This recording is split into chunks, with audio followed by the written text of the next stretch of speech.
excellent price. All right, that's an excellent price. So, what do we have to do to get this? To get the two? I need that Malawah, because especially when it has to do with herding. Excuse me, Slackler. Herding just doesn't have to be animals, sheep. You know, it means that they're attentive, and that's what I need. You know, and Yaya has that attentiveness. You know, so to have that, it's not breeding animals. Excuse me, not just hurting animals, but hurting family, hurting children. Oh, yeah, that's what I need. I need a sheepdog. So, like I said, yeah, I'm up for that. So it's official, brothers. I love y'all. Y'all brought me. I gotta jump off. All right, but I encourage y'all to call it. Yep. We live. Y'all coming out. It's official. It's going down. All right, let's go ahead and get to this. Shalom, Yasharala, Yabraka, come, Yahweh Basham, Hamashiach Yahushai. It's your brother Isaiah Yasharala, also known as whatever thou callest me, worlds. All right, let's turn this camera on. All right, so yeah, here we go. It's official. So I just had a blessed and beautiful call with we're actually still rocking with his brother Kazak and brother Loopy, OG Genesis Loopy Lane from North Carolina and by way of Texas in Memphis. All right, salute, shalom to all my Memphis family. I got a call from if anybody from Memphis sees this, I need your help. I got a call from our Azariah, Ezra, and it was on a WhatsApp messenger. Hey, shalom, shalom. See, we rocking already. All praise. All right. Hey, what's that sound like? You put a 7 in the room if it's good. Put a 3 in the room if it's too loud. If I need to turn it down. All right. So I like to listen to North American Indian tribe of Gad music. A lot of the music is all praising Yah. It's all praising Yah. Shalom, beloved saint of the Most High. I want to tell you, thank you for your encouragement. Kwam Yasharala, aka Isaiah and family, as well as all of Yasharala. All praise, all praise. All right, forgive me. I have to squint very deeply because So the Father's giving me eyes to see. I'm praying for a reader. All right, it's kind of funny because I knew this day would come when I was younger. Like I was like, one day I think I'm gonna be I don't want to say it, but I was like, okay, all right. So my prayer is like, okay, how will make me a better lover, leader, protector, and provider? That's my prayer. All right. Put a 7 in the room if the music's good. If it's too loud, put a 3 in the room and we'll adjust it. All right. So I have to squint because I can't see very well, but my prayer that the Father makes me a better lover, leader, protector, and provider. I think that's also going to segue into I have to become a better listener. All right. And that's something I'm practicing. I'm practicing becoming a better listener. We're going to get this conference call number started. Yesterday, we went over the Torah portion, which is something that we seen Christ did. Let me move my. We seen Christ go over the Torah portion. All right. We seen Moses go over the Torah portion. We seen Ezra stand up and read the law to us. If you're watching, please share this out. We will be learning today. I'm kind of out of my bag because I understand that there are haters everywhere. So as I'm learning, as I'm processing and getting cut, and I'm also healing. I want to get that healing back to everybody. All right. So we want to look at marriage too. We got to talk about marriage in Yasharala. Ooh, what a beautiful subject. All right. It's not the Shabbat, so I'll be a little bit more loose. We're gonna talk about a lot of stuff, but there's things that's in Israel that needs to be brought out, such as addictions, such as problems. All right, we have a lot of brothers and sisters that's in the truth that act like everything is since they came into the truth, which I can relate to. When you come into the truth, I adjusted it. I'll turn it down a little bit. So when the Father does wake you up, as we say, come into the truth, or as we seen yesterday in the Torah portion, which I do hope all of you participated in. I like that lighting better. It looks more natural. I like that lighting better. I like that one better. All right. So in yesterday's Torah portion, we seen that there was a man named Azariah, named Ezra. And what Ezra did was he went and procured. Enunciation is very important. That's why I love speaking Paleo Hebrew. I'm going to get this conference call started. So yesterday we learned that there was a man named Azariah, Ezra. And Ezra, what he did was he went on a very far journey. Say like if you went from all the way across one side of Tennessee to the other side of Tennessee. If you went from one side all the way of Carolina to Carolina, North Carolina, South Carolina, if you went from North Carolina and you didn't drive, but you rode a camel from one side of North Carolina all the way to the other side of North Carolina, you have issues in between, not just potholes. You have robbers in between. You have hustlers in between. You have jack boys in between. You have all kind of foolery that's going to happen on your journey. Well, Ezra, dang, that just reminded me. Somebody from Memphis, have the brother Ezra call me. He hit me on Messenger, but I have multiple phones, and now that I've my regular phone is fixed, I'll be able to Facebook Live, minister, all that stuff more regularly. I believe my emotions are getting more in check too. I didn't want to teach, and I'm so, like, I can say anything, don't be like that. All right. So the scripture says, be ashamed of whoredom before father and mother. All right. And also be ashamed of a theft before a place where you're sojourning, where you're visiting. So be ashamed of being a whore in front of your parents. All right. That's a real thing. You can find this in Ecclesiasticus chapter 42. All right.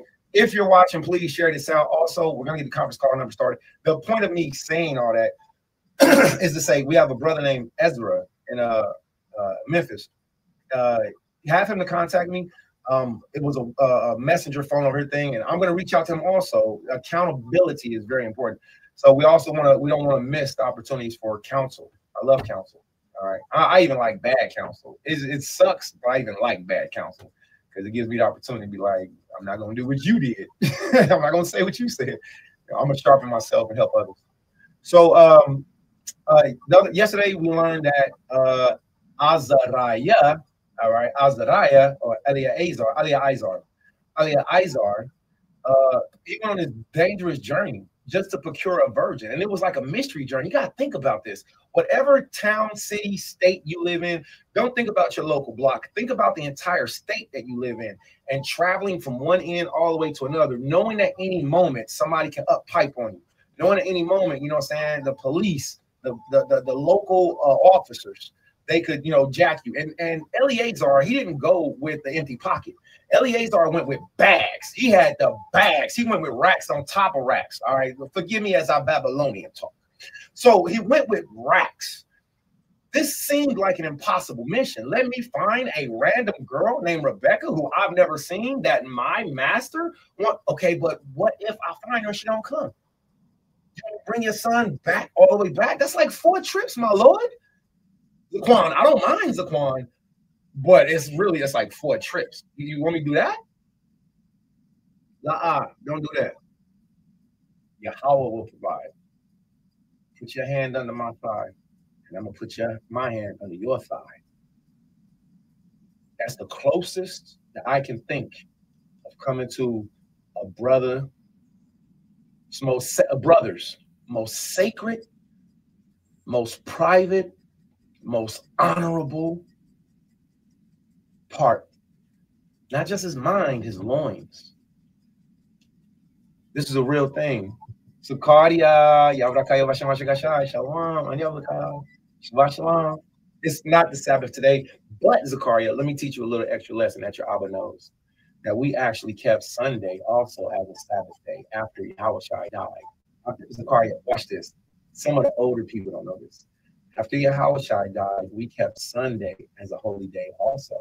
We're commanded to keep the Sabbath. But after the Sabbath, we didn't go straight to work, Zakaria. We stayed home and we rejoiced that Yahushua rose and that Yahushua is alive. He really is the Messiah. And that is how the institution of Sunday started. Later, Catholic Church and other organizations, they started making it more special than the 7th day. But really, Zakaria, we chilled for 2 days. So rest on the Shabbat day. The Most High's will, I'll see you soon. I like your image that you put up too. That's my little man's, man. That's my man's. Let me send you an invite. All right. You go ahead and hit this invite. If anybody wants to join us, you can. And we're going to get right back into talking about last week's Torah portion and going over the rest of the Torah portion. All right. So here's the link. All right. If any of you have ever known me of the past, you will know that I've always been an open book. from the first time I got on Facebook talking about death to Facebook, because I really did hate Facebook. All right, because I seen psychologically what Facebook can and will do to people. When I was off of Facebook before I started the campaign Isaiah Yashala, the reason why I did that was so you all would be able to see what Israelite life and Israelite living looks like. All right, that's back when I was a cheerful, happy man. I was much bigger. I didn't have any silver hairs. I had less, children. I had less wrinkles. I was a much younger man. So if you go back and watch all those videos, which I'm not encouraging you to, but I'm also saying if you do, the objective was to show you all today what everyday Hebrews look like, what Karat Zaya's kitchen looked like. It wasn't to start a campaigning. It was to show people genuinely what does it look like to raise, live a lifestyle in the truth. It looks very hard. It hurts. It hurts very much. All right. But keep going, endure. All right. Win, lose, or draw. If you be obedient. I seen you, Zakaria. All right. That link is in there if anybody want to join. Win, lose, or draw. If you continue, we get our reward in the end. We get our reward when we die. All right. So everybody remember that. All right. There is no such thing as you are saved right now. I am so sorry if that hurt your feelings, but according to the book of Revelations, nobody is saved until Christ comes back. I was about to say Jesus. I've been speaking more normally because for those of you who know me, y'all know I need to bar la shwan kodash, I need to call kan. But if I need to bar la up the body matala ayadai, then would it help you? No, it won't. So as I live out my Gentile exile life, all right, as I live out this wonderful life of being an exile in the Israelite community by my peers, elders, counselors, friends, wives, but not my sons, children, and sincere, not my sincere loved ones. As I live this out, I find out a lot of things. I find out it's so much better to speak to where people can understand me. And then if you want to know more, I'll break it down for you. So what I said was, Shalom, Zakaria, welcome on. Just going to give a salute to everybody, Bon.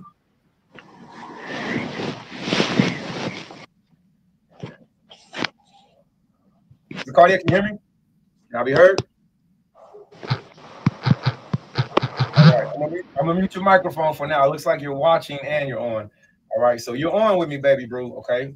All right, so you're here. So everybody that's Zakaria Banya Shala. All right, all praise the Most High. He's officially made it to 10 years old. Hallelujah. He made it to the double digits phase, and he's ready to put the ball down and start using the sword. I think that's wonderful. I think at every age, around the age of 10, all right, around age 10, 11, 12, and you can learn this quote from Muhammad Ali. All right, but if we go back to the scripture, we'll see it there too. All right. So by the age of 10, the age of 12, every young man should know what they want to be. All right. So let's go back real quick. So salute to my bond, Zakaria. All right. Never missed one Passover. He was born in the truth. Salute to his rib, Shayei with Shalomoth, my wife. All right. If anybody knows of her, I've been her husband ever since she's been into the truth. Yahweh used me to bring her and many others to Christ. And I'm very grateful for that. So I love you, Shayei with Shalomoth. I love you, Nepal. All right. I love you, Rapaya. All right. So TORAH. All right, Shalom, Zakaria. Welcome back on. Mute your microphone. Unmute your microphone whenever you're ready. You want to give a salute, Bon? Slakia, my mic wasn't unmuting. Y'all, Kasham,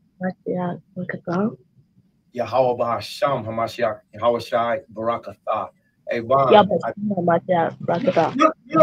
You said it correctly because you said a thumb to everyone. I just said a tha to you personally, baby brew. So you said it correct the first time. A+. All right. So real quick, back to what I was saying is all right, real quick.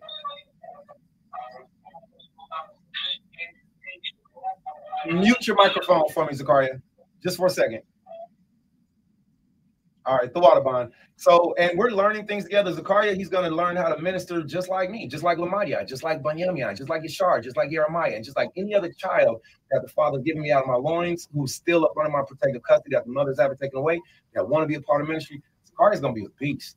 All right, all of my children are blessed, man, and I love them and they love me. We have ups and downs issues, but yeah, all praise. So Zakaria, he's learning how to minister. He's learning how to be on live. He's learning how to be on elders conference calls and stuff like that. And you all, men of Israel, should teach your children how to blow the shofar, like our brother Katharia.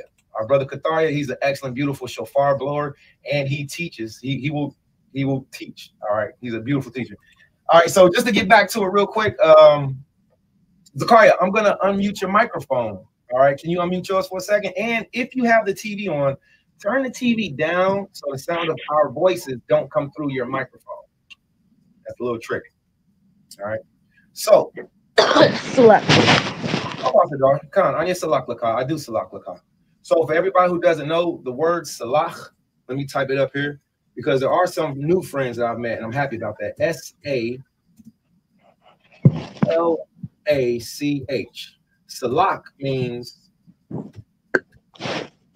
What's salak mean, Bon? I mean, sorry. Good job. All right. So we're gonna say, and I'm gonna put it up on the screen with everybody. All right, salak.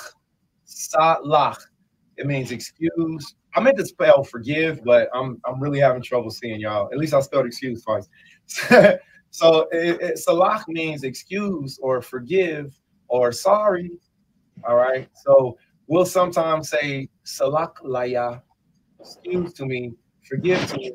You know what I'm saying? So that's an easy one to teach your children, just to go along with Khan and La'a, Salak Laya. All right. So let's get to it. So last week's Torah portion. All right. We did the law yesterday. Zakaria, was you able to study the law, the Torah portion? Was I able to read it? Was you able to study or read or learn it? I did learn it. I didn't read it. I wasn't. Amma read and Chayei read, and it went smoothly. All praise. Well, tell us a little bit about what you learned, because you know, once I start teaching, I start going. You've been teaching, you've been learning since you was sitting on my lap teaching. You know what I'm saying? Since before you could even talk, you've been sitting on my lap learning and teaching. So, what's a little bit that you learned about the Torah portion this week? What I learned about the Torah portion was, like, I thought they like had wooden bowls back in the day, but they had like wells for the camel to drink out of. That's good. That's you know what? I never thought of that. So let me tell everybody, in the process of building with our Eladim, building with our children, you'll find out that you will learn while you teach. That's why I love teaching, because I'm always learning. That's why I get my heart broken when my teachers abandon me, because my teachers abandoned me when I was in regular Gentile school, which was kind of a setback because it caused me to not learn how to count. All right. And people say, well, you can do it later. So I know what it's like to learn from children, and I love learning from children.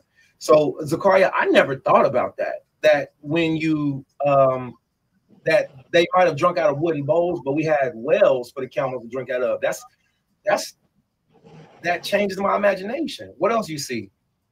And also, when Alma says, what does camels like to do?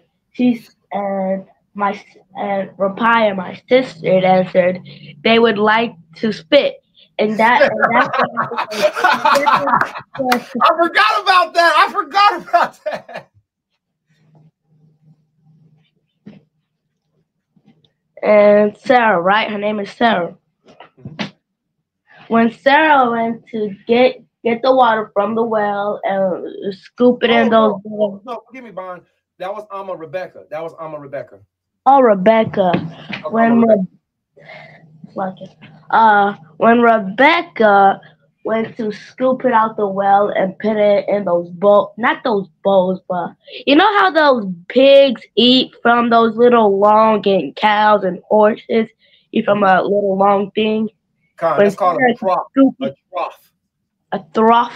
No, it's a trough. Oh, you see now. Let me do this real quick, everybody. Let me do this real quick. Zakaria, just for a second, Bon, and don't lose your train of thought. So, what Zakaria just did was he just spoke in Paleo Hebrew. So when Zakaria was born, conceived from the womb, from infancy, he was encouraged, this is your first language. What I pronounced was the word trough. What Zakaria said was through. Now, was Zakaria incorrect? He was not. He was right. So this is what I want to encourage you all. There's an old video way back in the day when Zakaria was in the car. He was like, Hebrews are coming. Yeah. This was before he could talk. And these things were social experiments to show you all. And I praise Yahweh for this day. Sirach chapter 30 is being fulfilled. You know, I have sons behind as minds are like mine. That's fire. Or I have sons behind whose minds are like mine. That's a verse. I'm gonna have to do that. Don't steal that. That's good. Y'all have no study. So check it out. Here's the thing. Zachariah, when he said TORAH, sometimes when our children who learn our language first, when they go to schools, the other children speak like Gentiles. The other children speak like Hebrew, Israelite, Gentiles. And that's not a bad thing. It just means that they learn how to speak English first when our children learn how to speak Hebrew first. So Zachariah correctly said TORAH. Excuse me, correctly said and pronounced. He correctly said and pronounced TORAH. But English is pronounced TORAH. So now we have bilingual, multi-cultural, Negro, no more, Hebrew Israelite generations that's being raised. So I want to encourage you all, when your children go to school, like Zachariah has to do, be like his mother, Amath. Go up to the school, sometimes gently, sometimes go up there with the fist balled and say, no, my son is an Israelite. He's a Hebrew. My son is Yashar Allah. All right, this is our language, this is the culture, this is the fringes, the borders, and have your children's backs when they go to school, so they don't have to feel like they're alone. So they don't have to feel like, you know, and don't be like, oh, we do. I go up there, I call. No. La. The parents and the children know. The children knowing. Oh no. My Amma gonna come up here. Don't make me call my Abba. The children knowing that, and they're standing up for their culture, their language. That makes them gods. So I yield the floor on that, Zachariah. I just wanted to say to all the adults, make sure you support your children when you teach them Lashwan Kodash. Don't tell them to go to school, and then you go to school and like now, yes, you have to learn your ABCs, but when you come home, it's Abba, Ga, Da, Ha, Wa, Za, Ha, Ta, Ya, Ka, La, Ma, Na, Sa, I, Pa. Good job. Za, Kwa, Ra, Sha, Tha. So when they go to school, it's ABC, all right?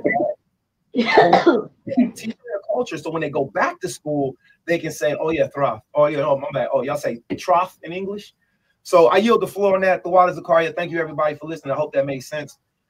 So Khan, Zachariah, all of those animals ate out of a trough, drank out of a trough. But yeah, you were saying a well instead of a trough. I settled. When Amma read it to us, she said the camels bent over, the drink over in a well. But I'm pretty sure this came before this. So like when what was her name again? Like yeah, but I forgot. No, it's okay. That was Amma Rebecca. Amma Rebecca for right now. Amma Rebecca. When Amma Rebecca kept running and coming back to scoop it up and put it in the bowl, the camel was spit and then was spit it out because the back of the camels, you know what it's filled up with? Tell me. It's filled up with water. So they would spit and keep spitting, and then Rebecca would keep running back to the well and keep feeding them, and that was really horrible. Okay. And that was a lot of work for an Amma to do. That's a lot of work for a young lady to do. And see, and that was the thing at the time, and that shows how much of hustlers, how much of hard workers, how much of lovers of their families are Amma Yamar. So I praise Yahweh for all of my Amma. That sounds like Amma Rashwan to me. That sounds like Amma Kanai to me. That sounds like Amma Amath to me. That sounds like, you know, the Proverbs 31 women who get up and do things. All right. So now when we go through the scriptures, when we learn about Amma Rebecca, we'll find out that all of our foremothers, nothing less women, and women, just like men, have emotional ups and downs. So even though you're a Proverbs 31 woman, it doesn't mean that you won't have ups and downs. All right. So men, we got to remember that too. Remembering the women are the weaker vessels. Women, just don't commit adultery and everything will be fine for you in the end and right now. All right. Please don't be bad and be like, Day of Atonement coming. Don't do that. That's not okay. That's called vain oblations. Isaiah chapter 1. All right. Bring no more vain oblations. Incense of abomination to me. So we see our mother Rebecca, an excellent, beautiful woman. What else did we learn, Zachariah? Let's go fast forward in the story as far as the Torah portion. What else we learned?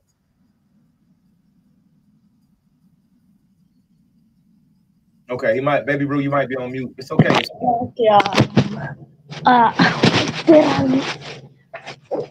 when when uh the servant right said and I forgot his name. It's okay. What happened in the story? Person that was gonna marry Sarah was um he said put my hands under your thigh, put my hands under your thigh. Yeah. And with that, and we didn't know what that actually meant because we wasn't sure was they actually being serious about that.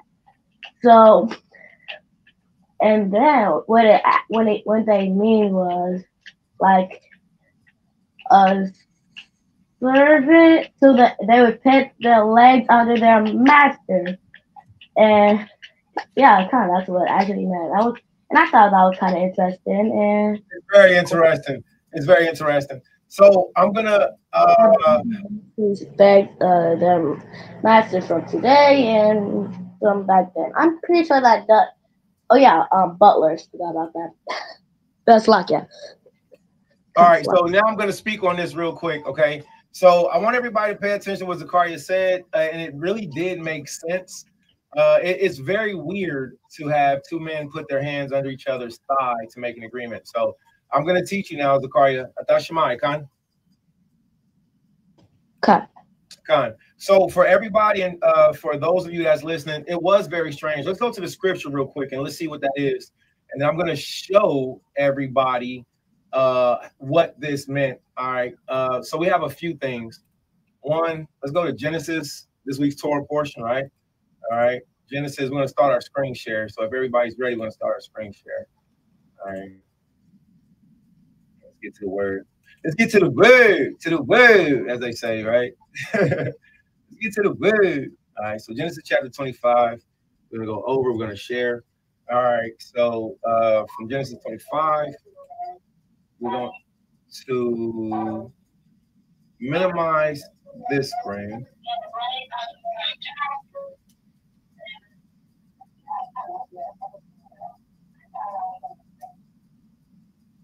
All right, so we're going to minimize this screen. And forgive me, everybody, a little bit of technical difficulties, but nothing's too hard for God. All right. Not saying I'm God, because then one of them Negroes be like, and then on the video, he said he was God and he ain't supposed to be teaching. Like, okay. So nothing's too hard for the God of our forefathers, for the God of Abraham, Isaac, and Jacob. How about that? That's better. All right, so let's get this real quick. So Genesis chapter 25. Okay, I did. So Genesis chapter 25. All right. So now we're in Genesis chapter 24, and it reads, okay, there we go. I gotta get the size right for these eyes. Hey, Zachariah, are you available to read for me for a moment? You know what? I would prefer for you to listen for right now. I do want you to read for me, and the Most High will. I'll see you in a little bit. All right. Don't forget your VR. Don't forget your PlayStation 4. Don't forget your garments. And don't forget my garments. Also, don't forget, I only want you to grab Abba's garments. I want you to pick out what I'm going to be wearing. All right? Nobody else. Nobody pack up my stuff. Nobody touch my stuff. Don't nobody say, take this too. Zachariah, I only want my bond to pack up his Abba's garments for 7 days. Put me a garment. Let's say, give me like a garment for 3 days. No, 4 days. Give me a garment for 4 days. 1 garment, 2 garment, 3 garment, 4 garment. That's all I want you to pick. All right. Abba Gada. All right. So let's get back to it. So Genesis chapter 24. So don't forget your stuff, Bon. All right. And Abraham was old and well stricken in age, and Yahweh had blessed Abraham in all things. All right. And Abraham said unto his eldest servant in his house. Now, just to let everybody know, this eldest servant in Abraham's house, his name was Ahliaizar, or some people say Eleazar. If one of your elders say Eliyahu, okay, that's whatever your elders say. I'm going to say Ahliaizar based off of the pronunciation of Paleo Hebrew. Double honors to the elders. So, and Abraham said to his eldest servant of his house, whose name was Eleazar, all right, that ruled over all that he had. Why is it important to say that? Because Yahweh blessed Abraham in all things. So whatever Abraham had, Eleazar had access to. All right. So I pray thee, put thy hand under my thigh, and I will make thee swear by Yahweh, God of heaven and the God of earth, and thou shalt that thou shalt not take a wife from the daughters of the Canaanites who Canaanites among whom I dwell. All right. So the promise was not just to find our father Isaac a wife. The promise was, don't give me one. Do not, I repeat, let my son marry none of these Hamites. None of these. I ain't saying that Yasharallah is not in Africa. I'm not saying that we're not on the continent of Africa. I'm not saying that we're not throughout the diaspora. I'm not saying that we're not in India. I'm not saying that we're not in Ghana. I'm not saying that we're not in Senegal. I don't want none of these haters to misunderstand what I'm saying. I'm saying there is a direct difference between Hamites and Yasharallah. And if some of these brothers like, well, we don't know. Okay, fine. You be over there and don't know. All right. I'm not going to say I know everything, but I'm going to say I'm going to be circumspect with just going and being like, you know, I'm going to deal with everybody. Nope. And I don't want my sons to. You know, have I played and done things I shouldn't have done? Yes, I did, and I won't do it anymore. So our father Abraham made his servant Eleazar, which was a Gentile Persian East Indian. He made him promise that he would not get his son a African Canaanite Hamite wife. If you have a problem with me using the phrase African, I will explain it to you as we read Flavius Josephus' Antiquities of the Jews, that the name Africa did not come from Africanus Scipios, but it actually came from the name of one of Abraham's sons. All right, one of Ishmael's or Abraham's sons. Well, Ishmael will be Abraham's sons. So we can read that also in Antiquities and history. All right, so now I know that was a lot of information at once. I hope you caught some of it.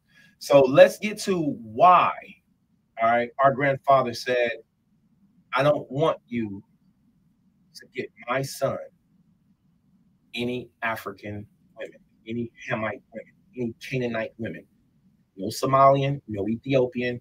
Yes, they have very nice things about them and they can cook.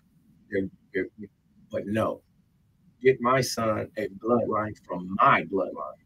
So we're over here now. We're in the book of Antiquities of the Jews, Flavius Josephus. It says, now when Abraham, the father of Isaac, had resolved to take Rebekah, whose granddaughter to his brother Nahor, for a wife for his son Isaac. So that was what Abraham decided. Our father Abraham is what was called sagacious. I keep using these same words because if I continually tell you that our father Abraham was sagacious, maybe you'll go and look up what the word sagacious means, and maybe you'll become sagacious too, right? So our father Abraham was extremely sagacious, all right? And what he did was whenever he made up his mind on anything, that's what it was. I'm not turning back. Don't care how you feel about it. I put the stamp on it. I'm Abba. I said so. That's how Abraham was. So Abraham absolutely decided right here. Now, when Abraham, the father of Isaac, had resolved to take Rebekah. Now, who was Rebekah to him? Rebekah, who was granddaughter to his brother Nahor, for a wife to his son Isaac. Let's read down a little bit more. Who was then about 40 years old. It's very important to know that Isaac was 40 years old. Rebekah was not. Rebekah was not 40. She was not 30. She was not 20. I'll let you all do the math. And if you're getting your feelings about it, that's on you. We didn't marry old busted women. We married young women that were virgins. If you're an old busted woman, you can fix yourself. Just become a old repaired woman. And that will bring you revitalization. You won't be, you'll be revitalized from the inside out. Okay. Some things don't grow back, and you know what I'm talking about. No pun intended. Some things don't grow back, but chastity from the inside, spirituality, humility, kindness, meekness, gentleness, nice, neat, meek, gentle, kind, quiet, sweet, all of those things can be, regrown inside of you. Okay. So our father Isaac was not a young man. When he went to go get offer himself up to be sacrificed, he didn't cry. He wasn't a 6-year-old boy. He wasn't a 4-year-old boy. He wasn't a 10-year-old boy. Isaac wasn't 15. Isaac wasn't 18. Isaac wasn't 3. Isaac wasn't 19. Isaac wasn't 20. Isaac was 25 years old when he gave himself up to be sacrificed for Yahweh. And he said, Father, I love you so much. Even if Yahweh told me, even if Yahweh didn't say do it, I would do it because you told me to. That is what we read in this week's Torah portion. And if you have a problem with that, if you don't believe me, Try to check me on it. I'll read it to you. Our father Isaac was 25 years old, and he said, because you said so, Abba, I would have did it for you. Isaac said, I didn't even deserve to be born, but I'm so glad I'm your Abba. I'm your son. I love my Banya. So the point of saying that is to say there's a lot of details that we need to learn, a lot of details that aren't taught. The Torah portion is very important. Our children learn from you elders. And if you elders teach details according to history and Bible, then we can learn more. I stick to my script, the Bible, Flavors Josephus, history. You know, when it gets to mysticism, I'll be like, okay, I'll study that alone. You know, but for right here, what we see, our father, back to Isaac, was 40 years old. Now we're going to get back to why the putting the hand under the thigh is important. But first, we got to touch up on the Torah portion. Okay, so about 40 years old. Let me see, Isaac, who was then about 40 years old, he sent his ancientest. Can you pronounce that? Can you say ancient? Can you say that? Can you say EST, like Eastside Tabernacle, Tribe of Judah, Eastside? Can you say EST? Can you say ancient est? Ancientest. So he sent Abraham, our father Abraham, he sent his ancientest of servants to betroth her. Now let's understand this. Our grandmother Rebecca was betrothed before her and Isaac had sex. Now, me and brother Jeremiah from the House of Redeemed Servants and Elder Maharika, we had a beautiful debate with the popularity contest crew. And according to the popularity contest, they won because there was more people on there. They were over talking us. Whenever we tried to read something, they would say that's not it. And we were telling them, listen, sex alone is not marriage. You have to have a few things in order to have a valid marriage. And sometimes things come later. Abraham sent for the woman to be procured first. And after she was procured or purchased, after there was a verbal agreement, after there was a dinner, after she, agreed, she went and physically gave her loving only one sacred hymen to a man that she lived with for the rest of her life. So marriage consists of more things. Oh, there were witnesses. Marriage consists of more things than just putting our private parts together and saying, now we're married. Marriage consists of more than just hugging. And sometimes Israelites, we learn these things later when we come into the truth. I understand because Elder Zabak, salute to Elder Zabak, Most High bless, one way, salute to you, OG.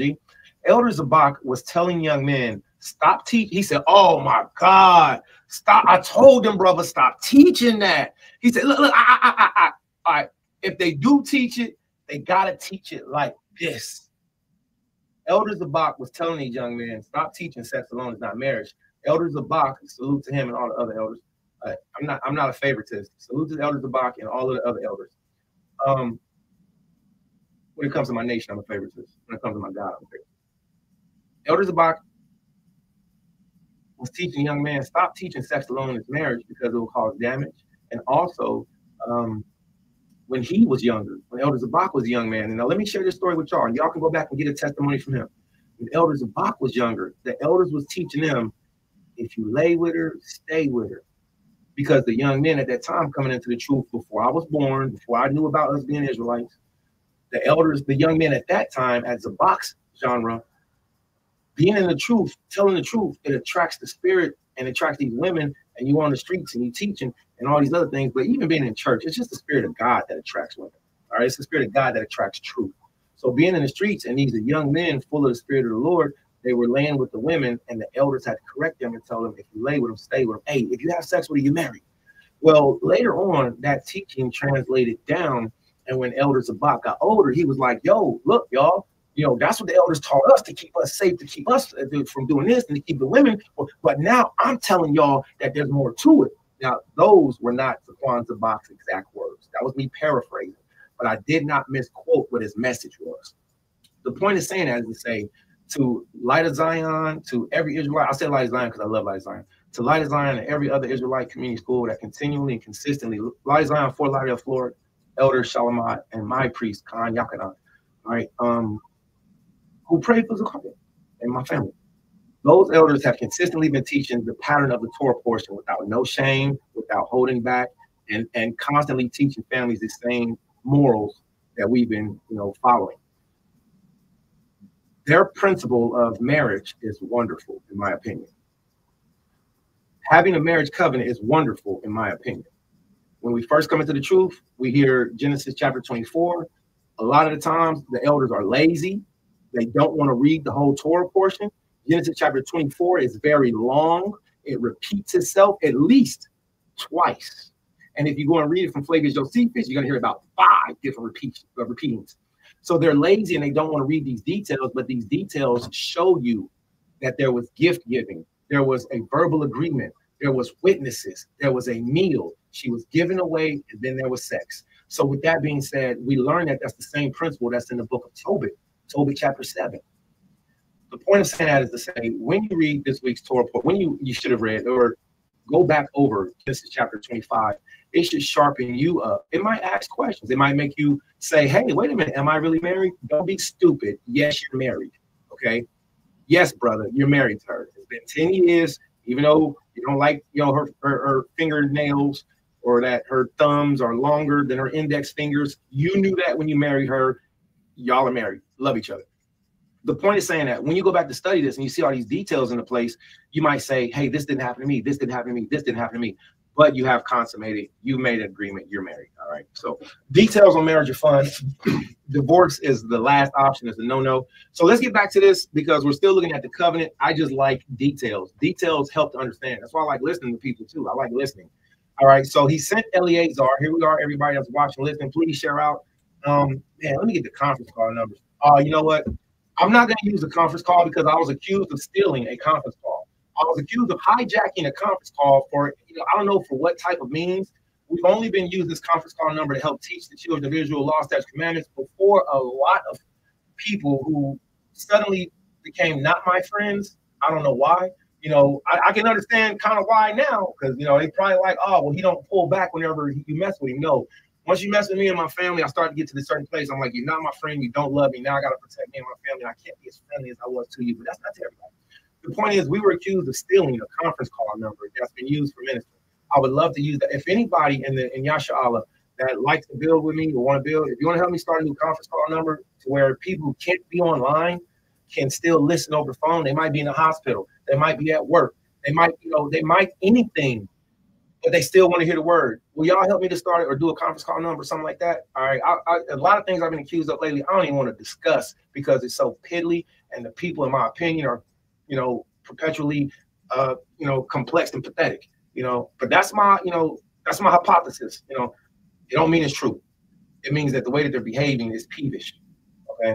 So what I would like to do is anybody want to keep building? Let's keep building. All right.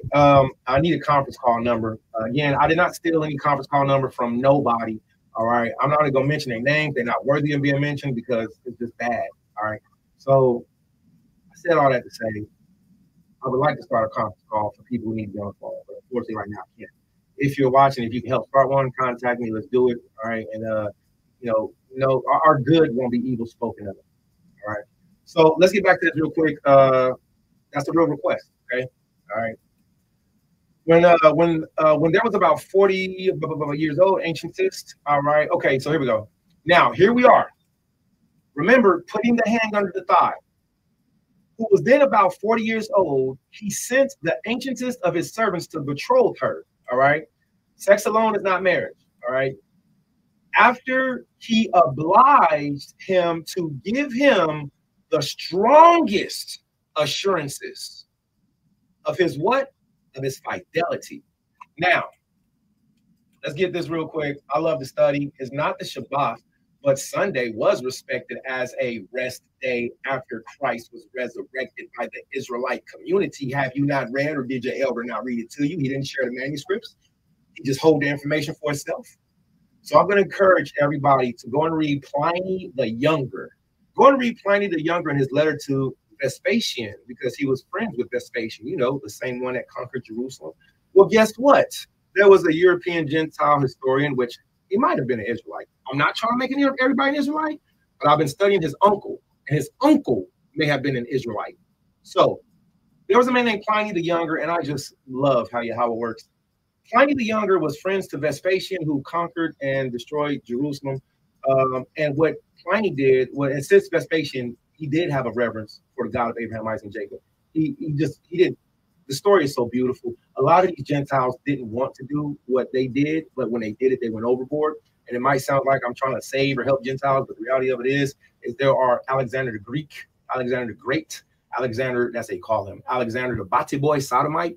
When I was studying antiquities, he actually repented from being a sodomite and he stopped being a sodomite. He's just known for being it because it was in his early time frame. But in his later life, he actually worshiped God of Abraham, Isaac, Jacob, and he built the tabernacle for God. Your elders is whack. I ain't gonna stunt. Everybody has their own. I said it. They're whack because they're not teaching. Everybody's doing their own thing. And a brother said that to me. The reason why I said that they whack is because we have to come up to a higher standard. And our standard, it don't have to be mine. But right now, the pressure is turning up. Chariots, UFOs, the earth is on fire. Shouldn't everybody be turning up? Shouldn't everybody be getting turned? I'm whack. How about that? How about that? You whack? Yeah, I'm whack. All right, I'm whack. I'm whack. But right now, the earth is on fire. It's moaning. It's groaning. There's weird things happening. And Yasha Allah needs to turn it up for Yahweh. We had enough time slumping. All right. So to get back to this, I like to learn things. All right. Fidelity. And let's get first, as you know, definition, just to play around. All right. So remember, it said strongest of alliances. I'm not going to do a basic Google search because that's not how I research, study, and or do. I seen this dude pull up on me, and he was like, "You see," he literally spoke into his phone and then turned his phone to my face and said, "You see?" I said, "Man, I'm not reading that AI generated information that you just popped up on me." I said, "Let me show you what the constellations look like." He turned his back and walked the other way. I said, "Yeah." So I don't do basic Google searches. I'm a very simple man. I like dictionary.com because you can use dictionary or you can use the thesaurus. If you go to the thesaurus, no thank you. I would not like a pig in a blanket and a white girl with beads on. No thank you. Thank you for offering, but no thank you. If you go to the thesaurus will give you words that are synonymous of the same word. So let's look up fidelity. All right. Oh, that's not what we want.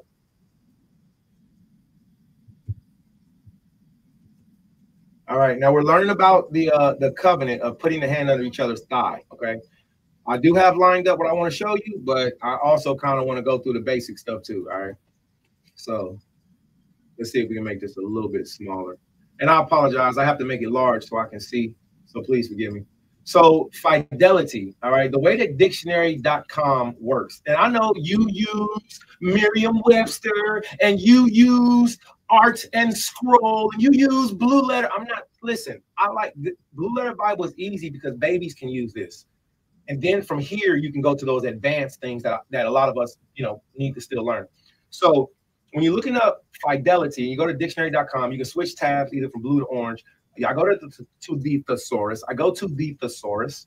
And the way that it works is it goes from the strongest matches to the strong match to the weakest match. Okay. So if we say weakest match, that just means the modern term slang. All right. So the strongest match for fidelity is devotion, loyalty. The second strongest is allegiance, adore, attachment, consistency, dependency, devotedness, faith, fealty. That's a new word for me. I usually would go and look that up, but I'm gonna keep moving. Integrity, piety towards Yahweh. Ooh, that's good because piety is everywhere in the Bible. All right. Reliability, staunchness, steadfastness, trustworthiness. And then the weakest of all the phrases is true-heartedness. So keep all of those things in mind. Let's go back to the scriptures. So from Flavius Josephus, okay, and I want to show you all this too.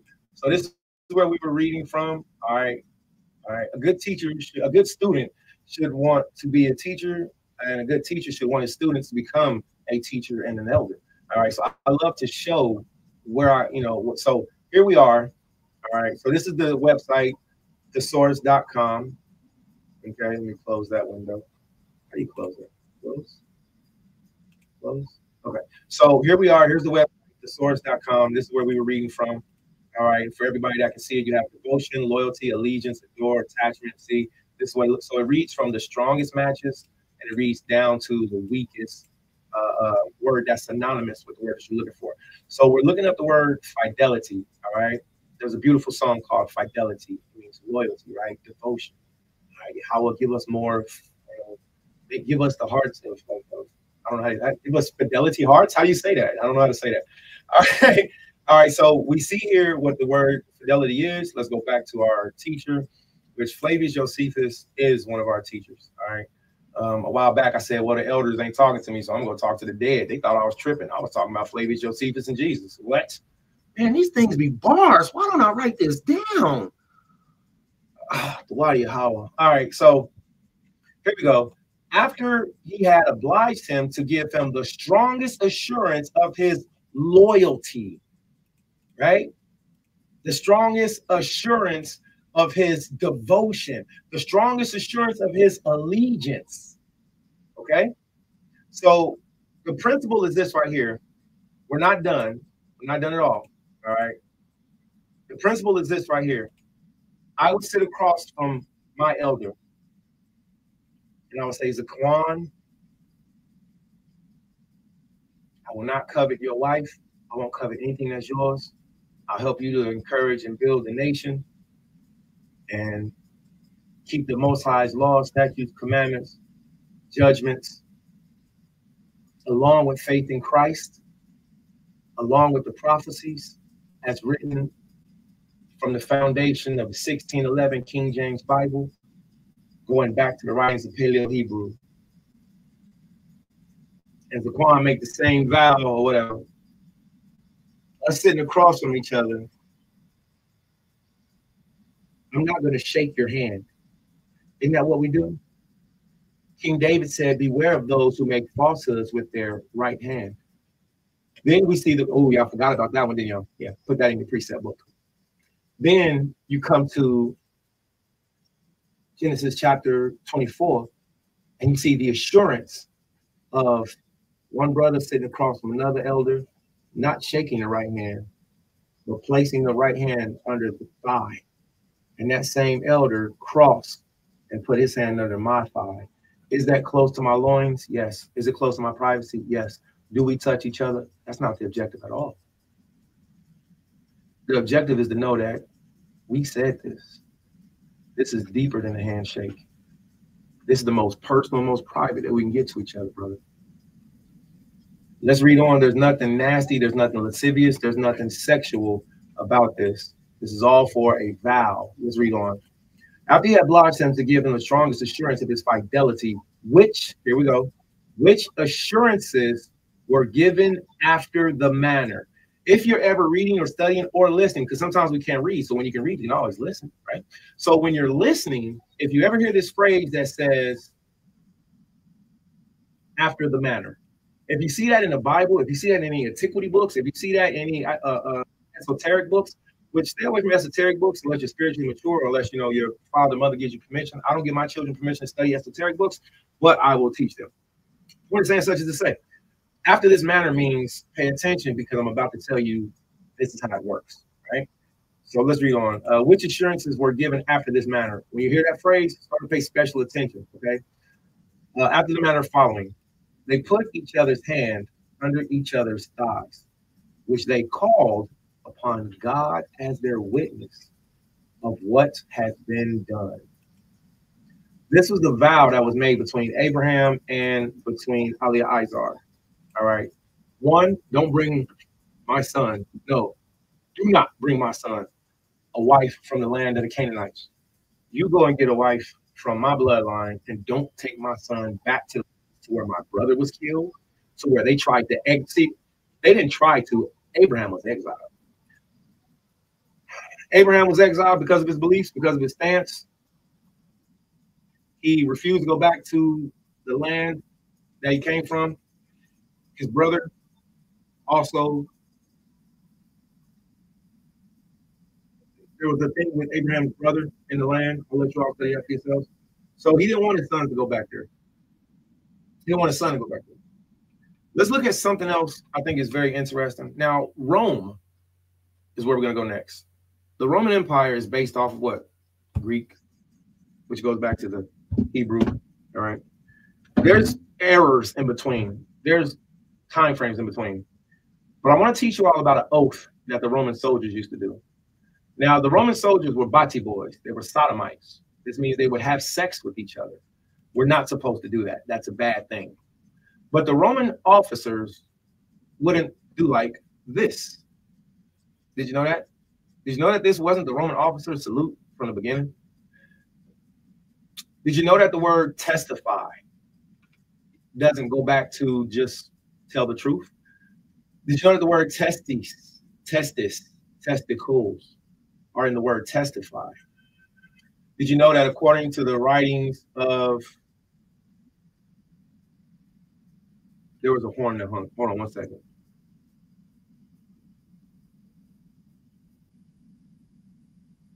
I can't find the page right now, forgive me. I can find it, but I don't want to delay time. I'm gonna ask that the Holy Spirit give me the name of that elder again and give me that book, and then I'll be able to repeat it to you. There are elders throughout history. Antiquities is what I like to call it. Israelites have antiquities. Other nations have histories. Antiquities is ancients, is what we have. In the antiquities of the Hebrews and other writers of nations, there are truths of the Roman Empire standing and holding their testicles whenever they give a testimony in court and they're told to testify. If that sounds funny to you, it's funny. So all you gotta do is go back and a few things, look up the word testify, find the definition of it, find the etymology of it, find how in the Roman court we did hold our testicles when we told the truth. And you'll see, you know, something that's very interesting. So that does go back to the principle of this is my truest vow. This is my truest testimony. All right. I truly do testify that all praise to God of Abraham, Isaac, and Jacob. I truly do testify that Yahweh will give you the answers. There was a man whose name was Socrates. And when Socrates went to court after he was not drugged, no diddy, pause, no diddy, he wasn't drugged, but he was drugged by his comrades, friends, peers, community, except for those faithful ones that was there with him until his death. When Socrates was drugged by his community, his peers, and he was forced to testify, he also wrote of, I got to go back and brush up on his opponents' names. He also wrote on their testimonies, all right? And this was the way that they testified, by standing in court, holding their testicles. You do not pull your testicles out. You do not pull out your privacy. That is a violation according to the Judean discovery scrolls called the community rules. It is unlawful for a man to expose his body for any cause that's not necessary in front of his companion. All right. So you can find that in the community scrolls and the Judean discovery scrolls, the community rules, which I have suggested that the governments, all of the Israelite community schools look at so they can start teaching how to properly hold stuff. So the point of saying all that is to say that's where the origin of putting the testify comes from, putting the hand under the thigh. All right. So, you know, there's nothing more sacred than that part right there. You're not going to stand there and lie on your testicles. You're not going to do that. All right. I'm not going to put my hand under my brother's thigh. You got to be a real snake conniving dude to, you know, say, hey, yeah, man, I'm going to keep this vow with you. And this is how we're going to do it. And then you, so, you know, just dap me up. Just give me a dap 3 times.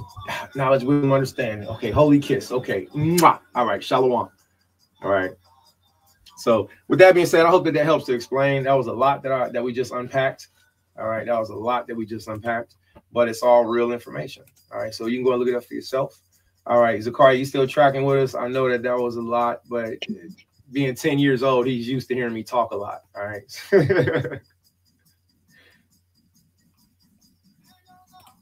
Hey, Shalom, look like we got a question that came up. Oh, okay. So here we go. So HCE Red Pill. So he said, so when does it say Rebecca's age? I haven't read in the Bible where it says Rebecca's age. Does that help you? But I did read in the Bible where Rebecca's birth happened, and by then Jacob was already born. So I'm not going to suggest to you it's the Shabbat. Excuse me, it's not the 7th day of the week Shabbat. Okay, I am not going to suggest to you to go and read the Book of Jubilees. But if you did, which a lot of people don't agree with, which I agree with some parts, I don't agree with other parts, the Book of Jubilees does have. This is why I like Jubilees. Now, before you go in, and you can go in. This is why I suggest the Book of Jubilees, because it does have historical records, it has names, it has dates, and those things do line up. I do not teach anybody that, well, I have taught it before, but I am not currently teaching that Rebecca was 16 years old, because I found in the Book of Jubilees, even though it is there, but it's also documented in other books that she was younger. All right, now let's deal with the Bible only. Let's deal with 2 books only. Let's deal with the Bible, and let's deal with Pliny. Let's deal with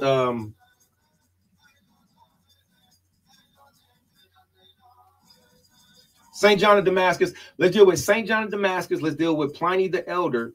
And let's deal with, this is going to kind of stir up some stuff, but I really don't care.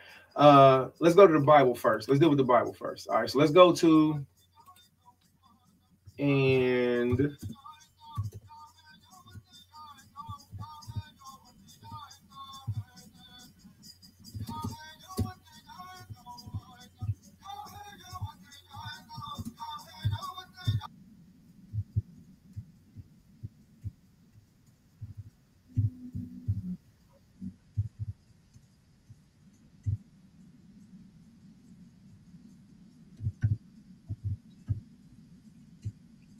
now, if you are a practitioner of, okay, excellent. There we go. All right. So if you are a practitioner, if you're a reader of, extra biblical text, which I am, I like reading extra biblical text. It gives you ideas. It gives you things that you never thought of. You feel me? But it also leaves you, open to the notion that when you read these things, you're going to have to prove them, disprove them. You're going to have to stand on, your ideology. You're going to have to be able to say, hey, look, this is right. This isn't right. All right. So hold on 1 second. I'm not typing right now. So give me a second. All right, Kate. All right. And Abraham was old, stricken in age. All right, let's go down. All right.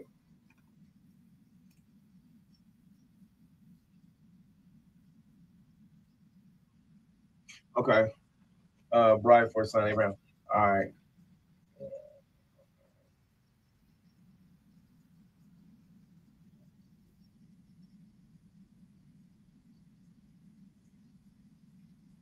All right, so from Genesis chapter 24 through Genesis chapter 27.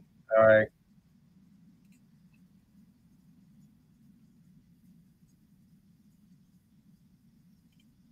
All right, this being more time consuming than what I thought it would be and what I wanted to be. All right, but let's can me and you revisit that personally? Hey, give me a call. My number is 937-819-8266. All right, let me put my number for you. HCE Red Pill. All right, reality. So like I'm having a little bit of trouble seeing. All right, my number is 937-819-8266. And what I'll do is, since you asked, I'll sit down and personally pull up why I do say that, why I show that, and then me and you will politics. So there's my phone number. All right, I'm a public brother. All right, so you can call me 937-819-8266. All right, so hit me up on that. All right, so I'm gonna circle back with you on that. The scriptures also says, that if you don't have anything to say, it's better put your hand over your mouth. But I have something to say. I have something to say. All right, so let me go down. All right, so to let everybody know, all right, we're not negating the brother's questions. We're not moving past his question. We're just going forward. If anybody want to know anything about that, I encourage you not only look it up for yourself, but I put my personal phone number up here. All right, so you hit me up on WhatsApp, you hit me up on my regular phone call, text message, all that crazy stuff. But if let me know who you are, where you coming from, what's the subject about. Like, hey, whoop-de-whoop, this whoop-de-whoop, this is about this. And okay, Khan, shalom. You feel me? Don't just be like, hey. Don't just be like shalom. Don't do that. Be like, hey, shalom, this whoop-de-whoop. You said or this what I think, or so, etc. All right. Hey, let me see if we can do this. The brother says, Salak, here you go, Kataria. Man, you being funny, man. You was on that. You being funny, Katharia. Boy, I love you, man. Don't make me. He said, when you done, your point was Isaac and Rebecca. Man, I'm sorry. Here, let me do this, Katharia. Hold on, because I can't really see a comment because the screen is small. Let me do this. I'm gonna put this up here, and I did it earlier, but I'm gonna do it again. All right. So look, here's the link to be able to join in if you want to. All right, because I need help. I need assistance. You feel me? I start teaching. I got a lot of information in this big head. You feel me? So so I need help. So with that being said, you know what? I'm not gonna stop asking for help. I'm just gonna stop asking for help from people who don't want to help. All right. So I need help. All right. So that's gonna be a shirt. I need help. I'm gonna make a shirt. I need help. So if you want to join in the link, join in. I apologize from my screen. The visuals is very small, and so it's all good. I see that it say Salak, my big eye. You didn't do nothing wrong, homie. Just hit the link and come in. What is you doing? Just hit the link and come in, man. All right. So let's get back to it. All right, let's get back to it. I know we were in a couple different places, but I hope everybody's learning. All right, we're getting some type of something out of it. All right, so I'm gonna go back to our screen share.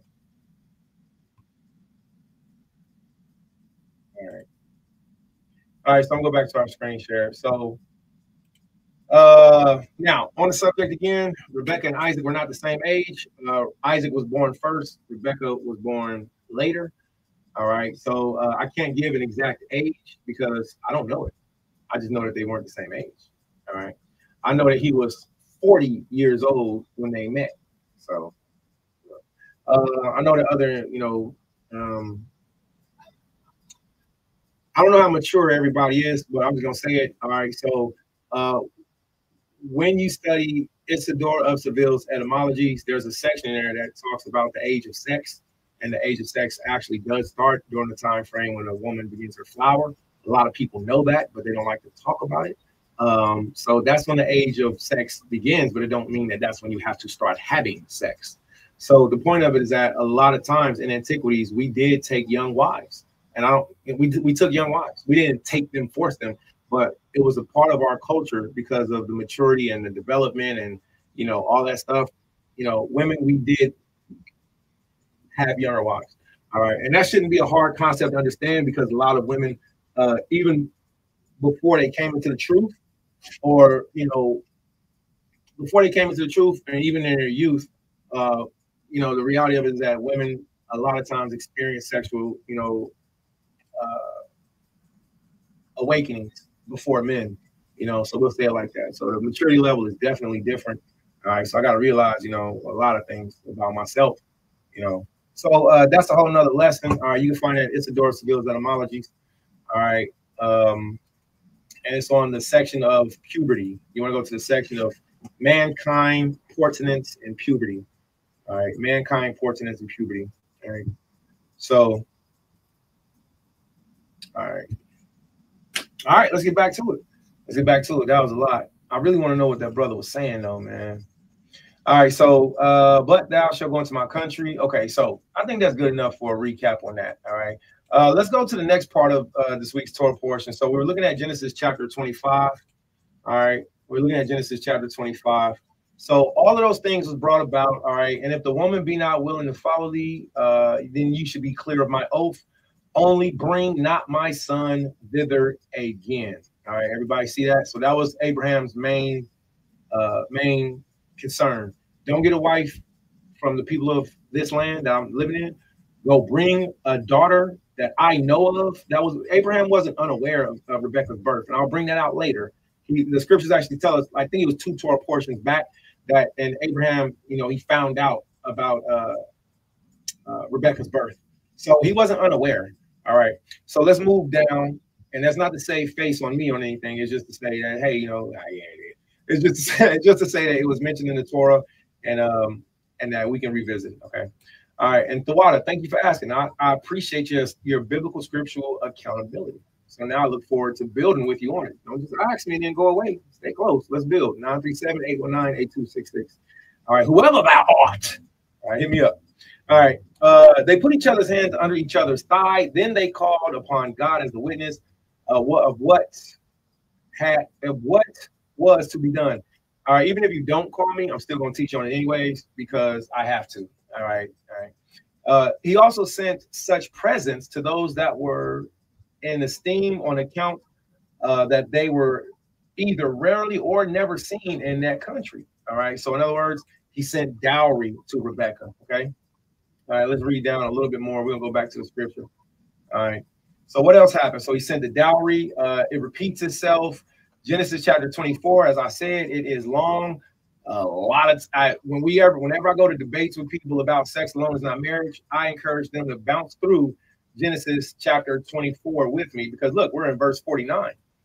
And I'm gonna be honest, I've noticed that you just don't have the tenacity to sit still and read the Torah, prophets, and gospel for 1 or 2 days straight to the people. We used to, do it all the time in the community, standing up, saluting, a whole bunch of stuff. So when I see him just not doing, like, oh, you just whack. All right, let's go back to this. So Genesis chapter 24, verse 49. We see that this same principle is in the book of Tobit. Okay, it's in the book of Tobit, chapter 7. That there was a meeting, there was a dinner, there was a dowry, and then after that, then sex happened. Now, sometimes it doesn't go in that order, dealing with sex, sometimes, or marriage. Sometimes you have sex first, and then you go into the marriage, and that doesn't invalidate it. That doesn't invalidate it at all. It just means you did it in a different way. All right. And we can prove that by going to the Torah and finding that if a man be found lying with the maiden, then, he is obliged to give the father a dowry. Oh, well, they already had sex. So now you give her a dowry. All right. And give him the dowry. You don't give her the dowry. She don't get the dowry. All right. She gets the dowry. So the person who has the power to give her away, according to Flavia Josephus, against that beyond book number 2, he who has power to dispose of her. All right. So we see in Genesis chapter 24, 49, and in Tobit chapter 7 that there was a conversation that happened. All right. The conversation, it goes to the understanding of, oh, okay. All right. This is, the agreement, this is the deal. All right, giving away, this virgin woman is now yours. If you are a widow, or if you've been a previously married woman, if you're a woman that's been out there in the streets and then you came and you married an Israelite man, and all of a sudden you want to say you're not married because this X, Y, and Z, don't try it. You weren't a virgin. Please stop it. You women of Israel are truly something else. All right. And now if you would deal kindly with me, this is what Eleazar is saying. And now if you would deal kindly with me and truly with my master, tell me. And if not, tell me, and I will turn to the right hand or to the left. So if you're going to give me the woman, let me know. If you're not going to give me the woman, let me know. I'm going to go either way it goes. All right. Now, when it gets to the bottom of the verse, Genesis chapter 24, when it gets to the bottom of it, this is the part where a lot of Israelites get stuck at because it's only read from right here. And they didn't read all of Genesis chapter 24. Genesis chapter 24 is long. Look at this. It's 67 verses. Now, that's not as long as some of the books of Psalms. But when you get to Genesis, a lot of chapters aren't as long as this. So since we have been for years reading Genesis chapter 24, and I don't mean just me. I mean the Israelite community who believes in reading the Torah portion, you can learn whatever you want all week. You got Negroes talking about Donald Trump on the Sabbath. You got Negroes talking about all this dumb stuff that they could have been talking about all week. And they refuse to read the Torah portion. They refuse to read the prophets. They refuse to read the gospel to you because they're already doing their own thing. You could have been doing your own thing all week. We seen that Christ read this. You can't prove that is that. I don't even try no more with them. Show them as loud. The reality of it is, it ain't about who won't do, it's about who will do. All right. So we've been reading this so regularly and so frequently that we're always learning something consistent. We're always learning something new. And we're always seeing like, wow, this book is really a living word. I love it. It never gets boring. You never read the Torah portion as it's been written out, whether you get it from a book or whether you get it from a website or whether your elder gave it to you from way back in the day before the website even existed. These Negroes are some haters. It's ridiculous. They talking about a website. The reality of it is that our fathers, for thousands of years, have read the law, statutes, commandments, judgments. Don't forget to say judgments, because that's what the Bible says. Don't just say law, statutes, commandments. It say law, statutes, commandments, and judgments. Don't leave that out. For thousands of years, our forefathers have read about the prophets and the gospels. And each time it just keeps us more grounded in him. Y'all go study with. I didn't watch the Tyson fight. What do I care? Wasn't that the Shabbat? What do I care? Now, I ain't gonna say that, you know. I ain't gonna say, you know, it's for you, it's for you. I'm listening to the Torah portion. I'm playing Mortal Kombat, listening to Mortal. You might have been watching the Tyson fight. The reality of it is that we keep the Shabbat in the pattern of reading the Torah portion so people can learn. And it's tedious and it's hard, it's arduous. And when you don't receive help, it hurts. But the reward will be even greater, right? So we see that this happened. Let's go back to Genesis chapter 24. All right. Genesis chapter 24. This is very long.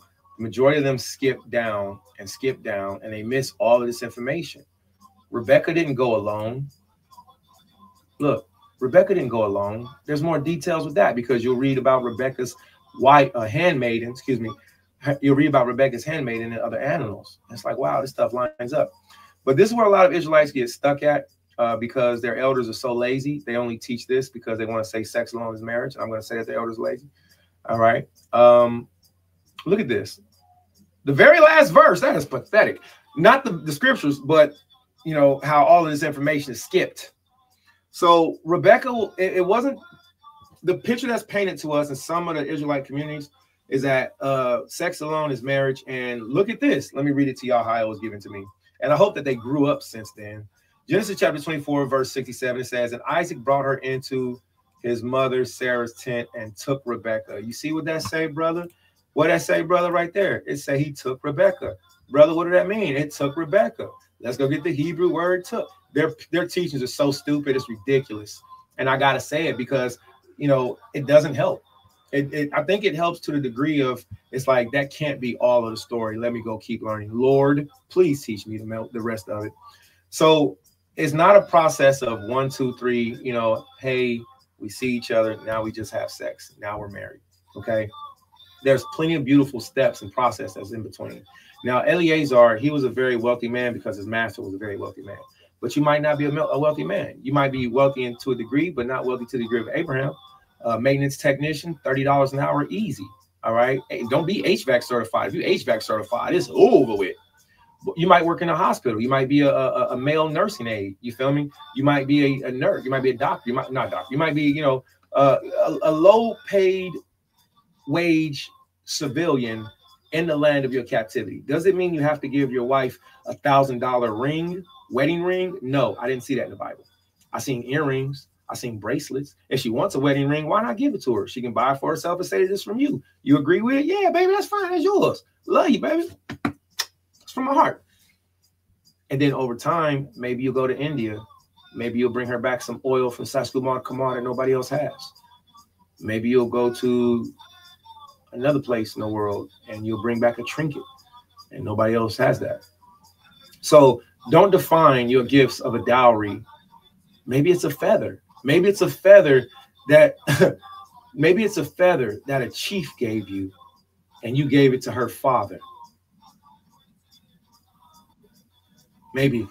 But don't measure your amount of shekels or success based off of what we see Abraham did. Abraham was paid. Eleazar was paid. Just look at the principles. Try to follow the principles. Try to agree with each other. All right. Come together and consummate. So there's a lot of details that's in between. A lot of schools, which I hope they stop teaching this. They stop right here, Genesis chapter 24, verse 67. I hope that you all get to see that there's a lot of information that's missed in between, that hasn't been taught in between, that we want to try to encourage people to look at in between. It says, and Isaac brought her into his mother Sarah's tent. Now, at this time, Sarah was passed away. This was another reason why Rebecca was gotten for Isaac. All right. Now, how do we know this? We know this by reading the annals. We know this by reading the Torah, by reading Josephus. All right. By this time, Rebecca, she's passed away. All right. Right here, it literally tells us. All right. So he brought her to the tent, and he took Rebecca to become his wife, and he loved her. And Isaac was comforted after his mother's death. Now, here's something to keep in mind. At Isaac's sacrifice, or about to be sacrificed, he was 25 years old at that time. During this time frame of Genesis chapter 24, he was 40 years old. All right. So how do we know he was 40 years old? It just says it right here. How do we know that he was 25 years old? Flavius Josephus tells us he was 25 years old. All right. None of the Israelite historians ever came forward and said Flavius Josephus was wicked. No, it's these new Negro camp dudes who don't like the fact that Josephus cuts everybody. They don't like his doctrine, so they speak against him. But unfortunately, I haven't seen them write any Israelite historical documents that have been proven over the years. So I don't listen to these dudes. They don't make sense to me because they can't prove what they're saying. And then eventually it all goes back to we are children of the light. Stop it. Stop it. I'm gonna need a little bit more than that, sir. That's what she said. That's a whole nother, give me a bigger plate. I was like, you want some more food? I was like, you don't got enough food? She's like, I'm gonna need some more than that. Like, you want to eat more? I said, I eat less. I said, okay, yeah, you can have mine. All right, but that was a whole nother sidebar thing, so that's what she said. All right, so we're gonna need more than that. We're gonna need more than just the basics. We're gonna need to be able to read. We're gonna need to be able to break it down. I'm not telling nobody to go to theology school or nothing like that. If you would like to do so, but what's in front of us is enough information to keep us going. For those of you that's like me, a student of truth, then you might want to come here. You might want to come and learn and see what Flavius Josephus say. You might want to go and see what do people say bad about him. Go and investigate what they say bad about him. Find out if it's true or not. You'll find out that they just some haters. It's crazy. It's ridiculous. All right. So that's Genesis chapter 24 real quick. All right. Let's go to Genesis chapter 25. All right. Matter of fact, let's go straight to the prophet portion. All right. Because we'll be teaching all day. And the Most High's will, my banian, my son should be here soon. I need to clean up before they get here. I have a very bad toothache. So got some stuff to do. All right. So let's get it.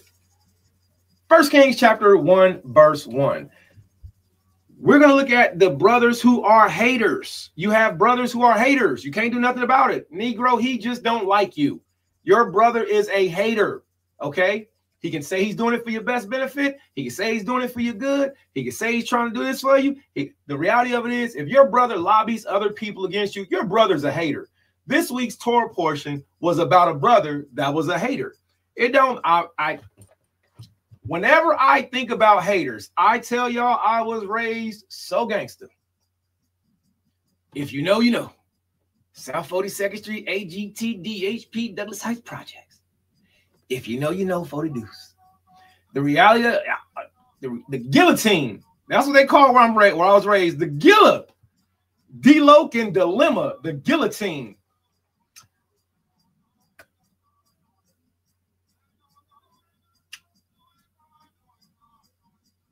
We are family. When I read this story, I just didn't want to speak it. I didn't want to teach it. I didn't want to read it. I read it to myself. I was like, I'm sorry, Solomon. I'm sorry, King Solomon. Man, I'm sorry you had to go through that. I'm sorry we still to this day go through it. 1 Kings chapter 1, verse 1. Long Torah portion. Now, King David was an old man stricken in years, and they covered him with clothes, and he got no heat. Therefore his servant said unto him, let there be sought for my lord the king a young virgin, and let there stand before the king, Salakla, everybody.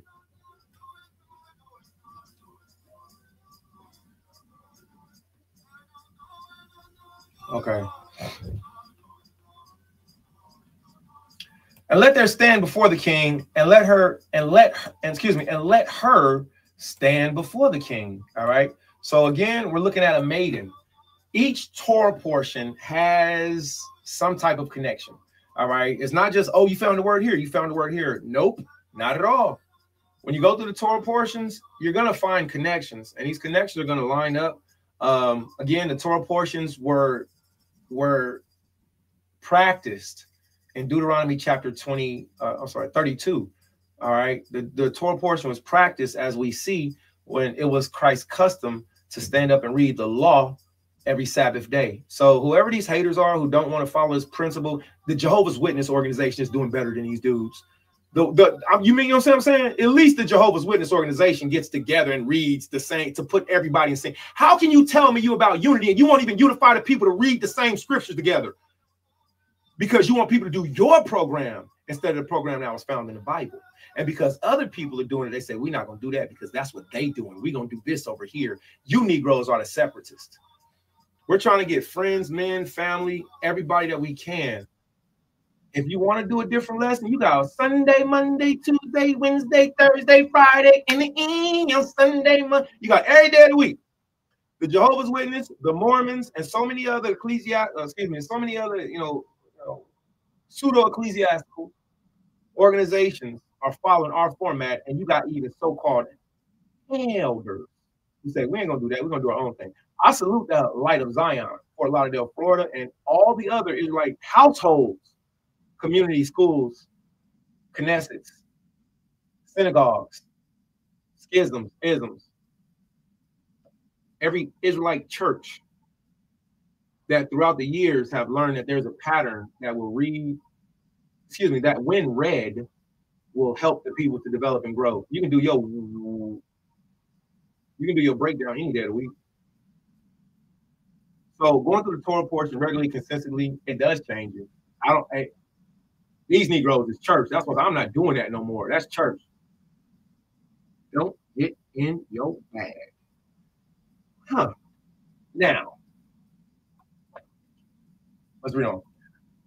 Let there be salt for my Lord, the King, a young virgin, not an old virgin.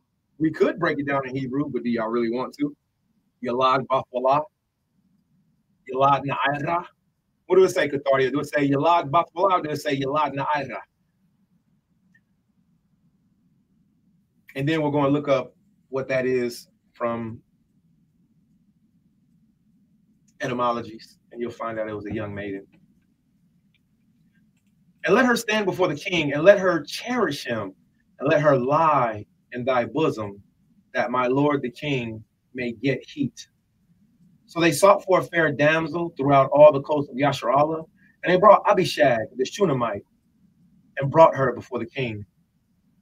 And the damsel was very fair and cherished the king, and ministered to him, but the king knew her not. Then Adonijah. Now, I want everybody to pay very close attention to this name, because you more than likely have you Adonijah in your family. You more than likely have an Adonijah friend. You more than likely have somebody that you love very dearly, but they just don't see you. So we're going to go to this name because Adonijah really exists. And we're going to learn about Adonijah. All right, let's see what we have. No, get out of here. Adonijah, man, my lord, Adonijah. Man, why didn't I just think that? So this man's name is Adonijah. I'm going to start calling him Shalom Adonijah. Yes, my lord. Yes, my lord. Oh, okay, my lord. Basadar, my lord. Adonijah, that's hilarious. His name is Adonijah. All right, so what we got?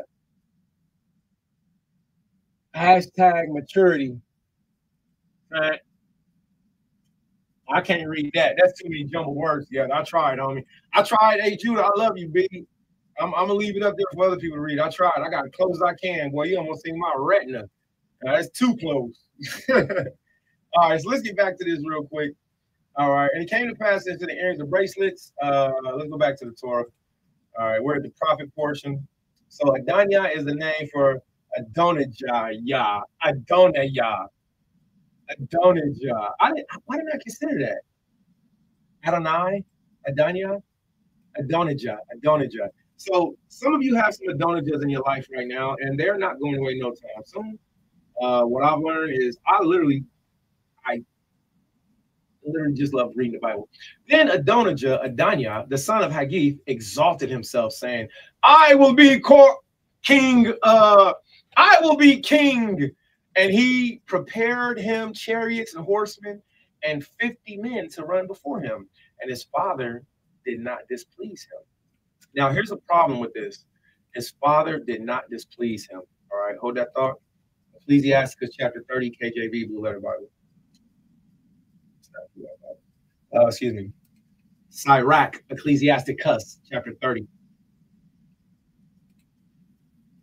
Okay. I'm trying to find a translation that's not the Good News translation. Ecclesiasticus chapter 30. There we go. All right. And for those of you that it's okay to read the Good News translation, the Living Translation, the NIV, if you want to, but you have to know that whenever you read those translations, you are reading a version that comes from a library.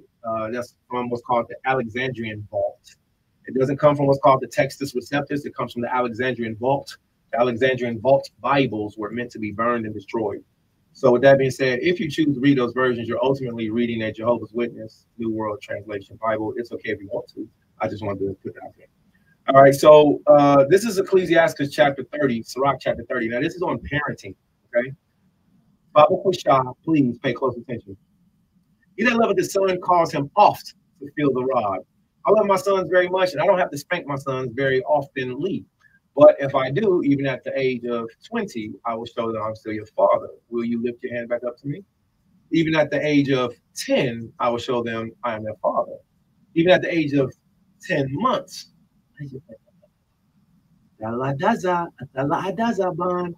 Ban, don't do that, Ban. Banya, son, don't do that. Don't do that, son. Son, don't do that. Atala adasa, you don't do that. Atala adasa. Atala ada. You don't do that. So even in picnichood, see, it's funny now I'm doing it now. The women all remember when I used to do it.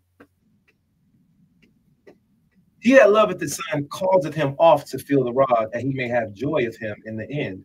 That's why we correct our sons, so that in the end we will have joy of our sons. All right. Now the issue with this specific example was that our father, Malak Dawad, he didn't correct his son, the hater. He didn't correct his son, Adanya. He didn't correct his son, my young Lord. Now, I have no doubt. Now, here's the thing about Adonijah. For those of you who don't know, Adonijah is the brother of Absalom. And Absalom, y'all remember Absalom? He was very beautiful. Him and Adonijah were brothers. They are brothers, but same mother. Because y'all know we're polygamous, so we have sons by different women, which means we have to have sex with different women to put our sperm inside of them to have another son. All right? We make children. So with that being said, you women make children. All right. So his mother was a Haggah. Long story short, so they got the same spirit, Adonijah and Absalom. So where our father, King David, messed up was that he didn't correct him. See, he didn't check him. He that loveth his son, not saying he didn't love him, causeth him oft to feel the rod, that he may have joy of him in the end. He that chastises his son shall have joy of him. He that corrects his son shall have joy of him. And sometimes your correction doesn't have to be your hand. It doesn't have to be a rod. It can be a spoken word. And that's what I prefer. I prefer a spoken word. Hand or using a rod of correction, that's the last resort. Sometimes it's the first resort, depending on what the offense is. Like if they pop and fly or something like that. Like, hold on, wait a minute. Wait a minute, sucker. I'm your papa, sucker. No. But the scripture says, he that chastises his son shall have joy of him, and he shall rejoice of him amongst his acquaintance. I want my binding to have good relationships with Ace Yahwadah, with Judah, with Katharia, with every single man, with Lupi, with Lakam, with Shamar, with all these men of Yahshua I know. I can't say everybody's names. I love you all, brothers. I want my binding to have good relationships with y'all. All right. He that teacheth his son, he that teacheth his son grieveth the enemy. And sometimes your enemy is right in your own household. Didn't Christ say that? He said there shall be 5 in one household, and so-and-so shall be against, and the so-and-so. Sometimes your enemy is your brother. Sometimes your enemy, which doesn't mean that you have to be their enemy. I refuse to be the enemy of anybody in Israel. Let me make that proclamation. I've been accused of so many things. I've been accused of holding a grudge. I've been accused of how? So I don't have no enemies in Yahshua. All right. The ones that spoken against, whatever they spoken, whatever, Shalom is loud. There's nobody in Yahshua that I am an enemy of. Didn't like that. I still don't like that. But my sons, my children, my family, my salvation is what I'm thinking of. They got to answer for their question. They got to answer for their betrayals. I don't have to answer for the betrayal. They got to answer whether they're women or whether they're men. I'm praying against them. Keep it 1200. Praying for them, but I'm also praying against them because injustice is injustice. Facts, flat out.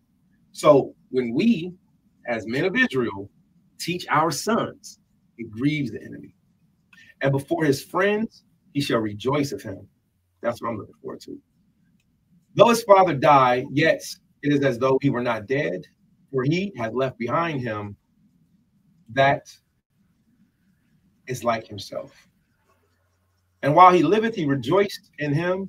And when he died, he was not sorrowful. He left behind an avenger against his enemies, and one that shall requite kindness to his friends. That's how you young men are supposed to be. Avenge my enemies, sons. Son, Banyam Charawatazaya, avenge my enemies. And show kindness to those who show kindness to me. He that maketh too much of his son shall bind up his wounds. Now, this is where King David messed up at. We've all messed up somewhere. All right. I am the, I make a lot of mistakes. All right. But I'm also not afraid to go back and try to fix them. All right. I'm not afraid to be like, yo, that's okay. So I can't do that. My bad. Oops. I didn't know. Sometimes it's deeper than that. But he that maketh too much of his son shall bind up his wounds, and his bowels shall be troubled at every cry.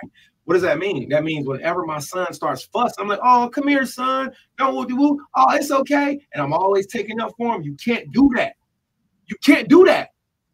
If your son or your daughter goes to school and they're misbehaving, they're being bad. If they're being bad, they're misbehaving at home. You can't bind up their wounds.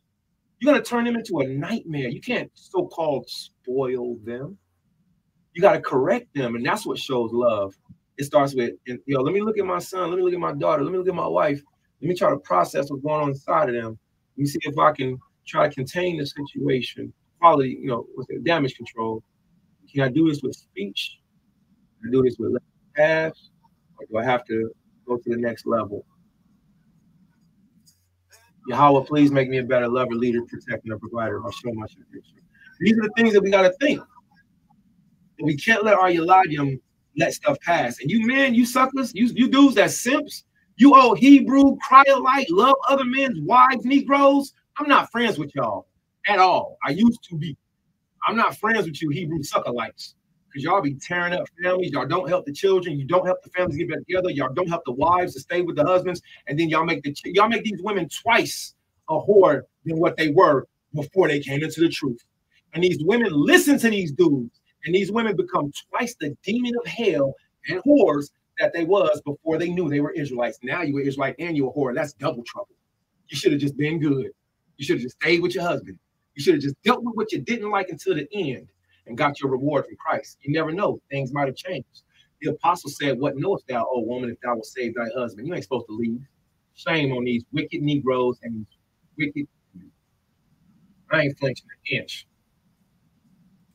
He that maketh too much of his son shall bind up his wounds. You can't pacify your sons. And his bowels shall be troubled with, at every cry. Let's do that again. He that maketh too much of his son shall bind up his wounds, and his bowels shall be troubled at every cry. A horse not broketh, becoming headstrong, and a child left to himself will be willful. You see that? So that's what the issue, that's what the concern was in this case. We're dealing with the brother who was a hater. We're dealing with the son that was ungrateful, all right, which his name was Adonijah, all right? So when we look at it, we're back to it, all right? So we're in the book of 1 Kings.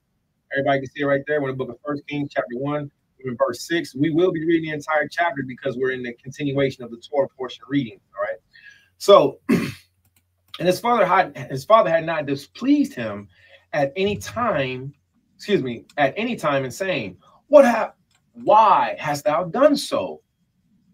And he also was a very goodly man, and his mother bare him Absalom. All right.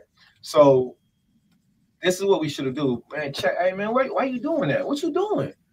Say the least. But the problem is saying he didn't even check his son. So he got out of control. All right. And we also see what? Excuse me, that Adonijah, and some of you have your own haters, Adonijahs in your lives. You know, Katharia, man, I need you to call me too, man, once we finish the class, if you don't mind. All right. I was trying to see if you would help me with some marketing. Today's not the 7th day of the week Sabbath, so I'm dealing with business and money and shekels. All right. Most Highs will pretty soon. Those of you who know, y'all know I deal with sexual aphrodisiacs and I deal with teas and tinitures.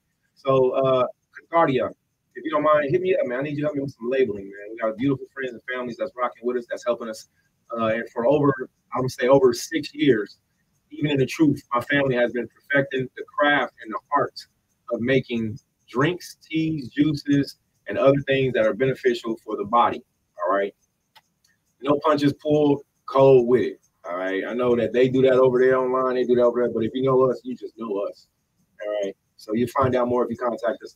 Katharia, also your pod creations. Make sure y'all get in touch with your pod creation. That's Sister Rashwan is a beast, and she been a beast, and she gonna be a beast. She gonna stay a beast, man. My objective is to see everything that she do come to life. And I'm not talking against nobody else. I know it's some sisters that's over there like, you ain't talking about me. Well, maybe you ain't doing nothing. I know that Rashwan has been making Yapah creations, and she's been absolutely helping Israel to get all kind of stuff. All right. So she's also working with us on some things. All right. But Katharia, I need you to contact me because Yahweh is truly good. All right. So that ain't even a plug for my business, man. But that's something else, man. But Katharia, Baba Kushaka, as you cold with it. All right. And appreciate you for the flyers. Thank you for all your ministry. Thank you for your work, brother. All right. All right. So let's read on. So we find out something else about Adonijah the hater, Adonijah. All right. His mother bare him after Absalom. So maybe we didn't put the stories together. Maybe we didn't connect the dots. Maybe all the years of us reading the Torah portion, there's small details that we missed. King Solomon had 2 bad brothers. The first one, let's learn about this hater. All right. And he conferred with Joab, the son of Zeruiah, and with Abithar, the priest. And they, following Adonijah, helped him. So we're going to call him Adonijah. Now, here's something else that we're going to look at real quick. Now, this man, Adonijah, the hater, Adonijah, which was the brother of King Solomon, we see a common tactic that these men do. They join up with other men to rally against other men. They join up with other men. I mean, you got Joab right here.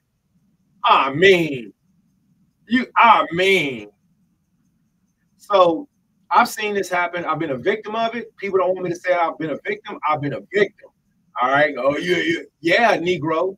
I have been. And you know what's so sad? You have people that don't want to say things because they've been hurt. They've been victimized, but they don't want to say nothing because they will go through what they've seen, whether, it's somebody that just came into the truth or somebody that's, didn't just come into the truth.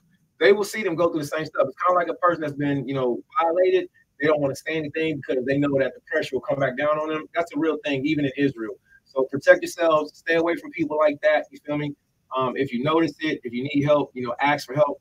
You feel me? No matter what you're going through in Yasha Allah, there should be a solution. There should be a situation. There should be somebody you can talk to.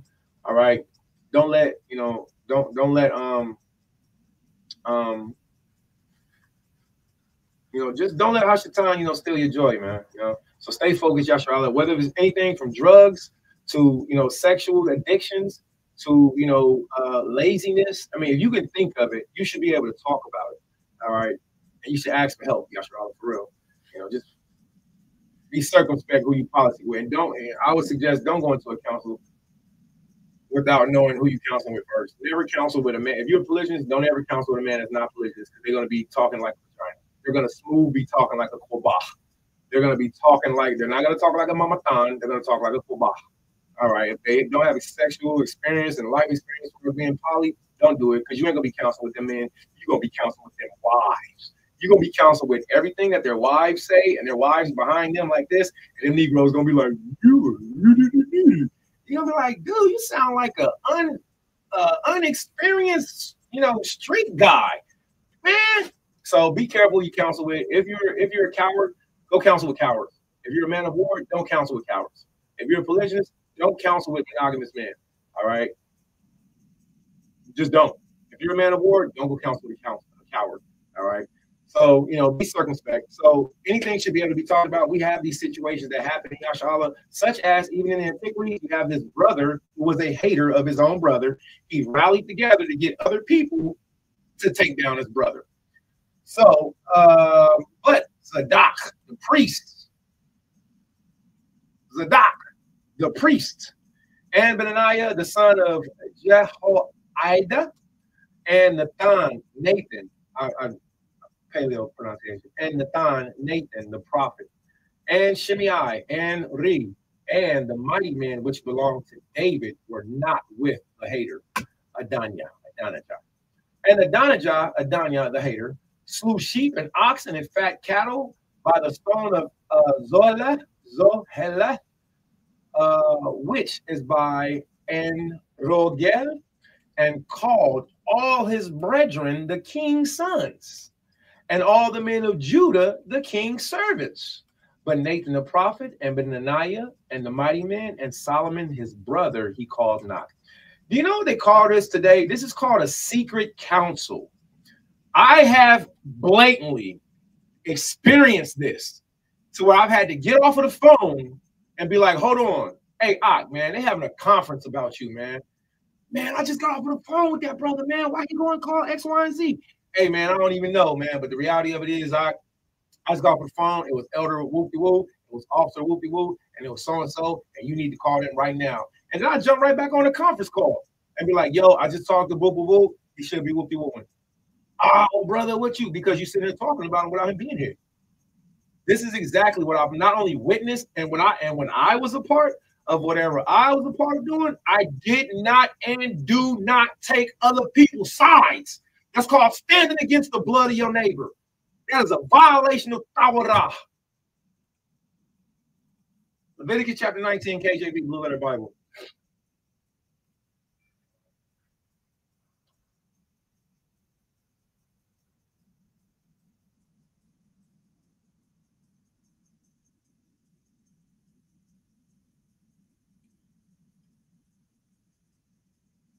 Leviticus chapter 19, thou shalt not curse to death. Now, we know that this is talking about somebody that's deaf. I'm going to put into the perspective of saying this. If you don't agree with me, call me and check me on it, all right? 937-819-8266. Don't talk about people who can't hear you. If a person is physically deaf, you can't curse them. Yahweh said, you're in trouble for that, son. Thou shalt not curse the deaf. So if somebody is not there to hear you, they might not be deaf, but they didn't hear you. I'm going to segue that into something else. This is physically, I believe, talking about deaf. If that person over there can't hear you, don't worry. I'll go and get another scripture to where you shouldn't be talking about people having secret and private counsels. Because the wickedness that comes with that is the other people that are involved in those private counsels. Guess what, y'all? They come back saying the same thing about you that they heard that one hater say. I know I'm not lying. Watch this. Leviticus chapter 19, verse 4. Thou shalt not curse the deaf, nor put a stumbling block before the blind, but thou shalt fear Yahweh. I am thy Elohim. Ye shall do no unrighteousness in judgment. Well, I think we need to learn judgment in order to learn how to not do unrighteousness in it. I think some people, including myself, need to go back to Hebrew officer class. Some people need to call some of the elders from back in the day. Because,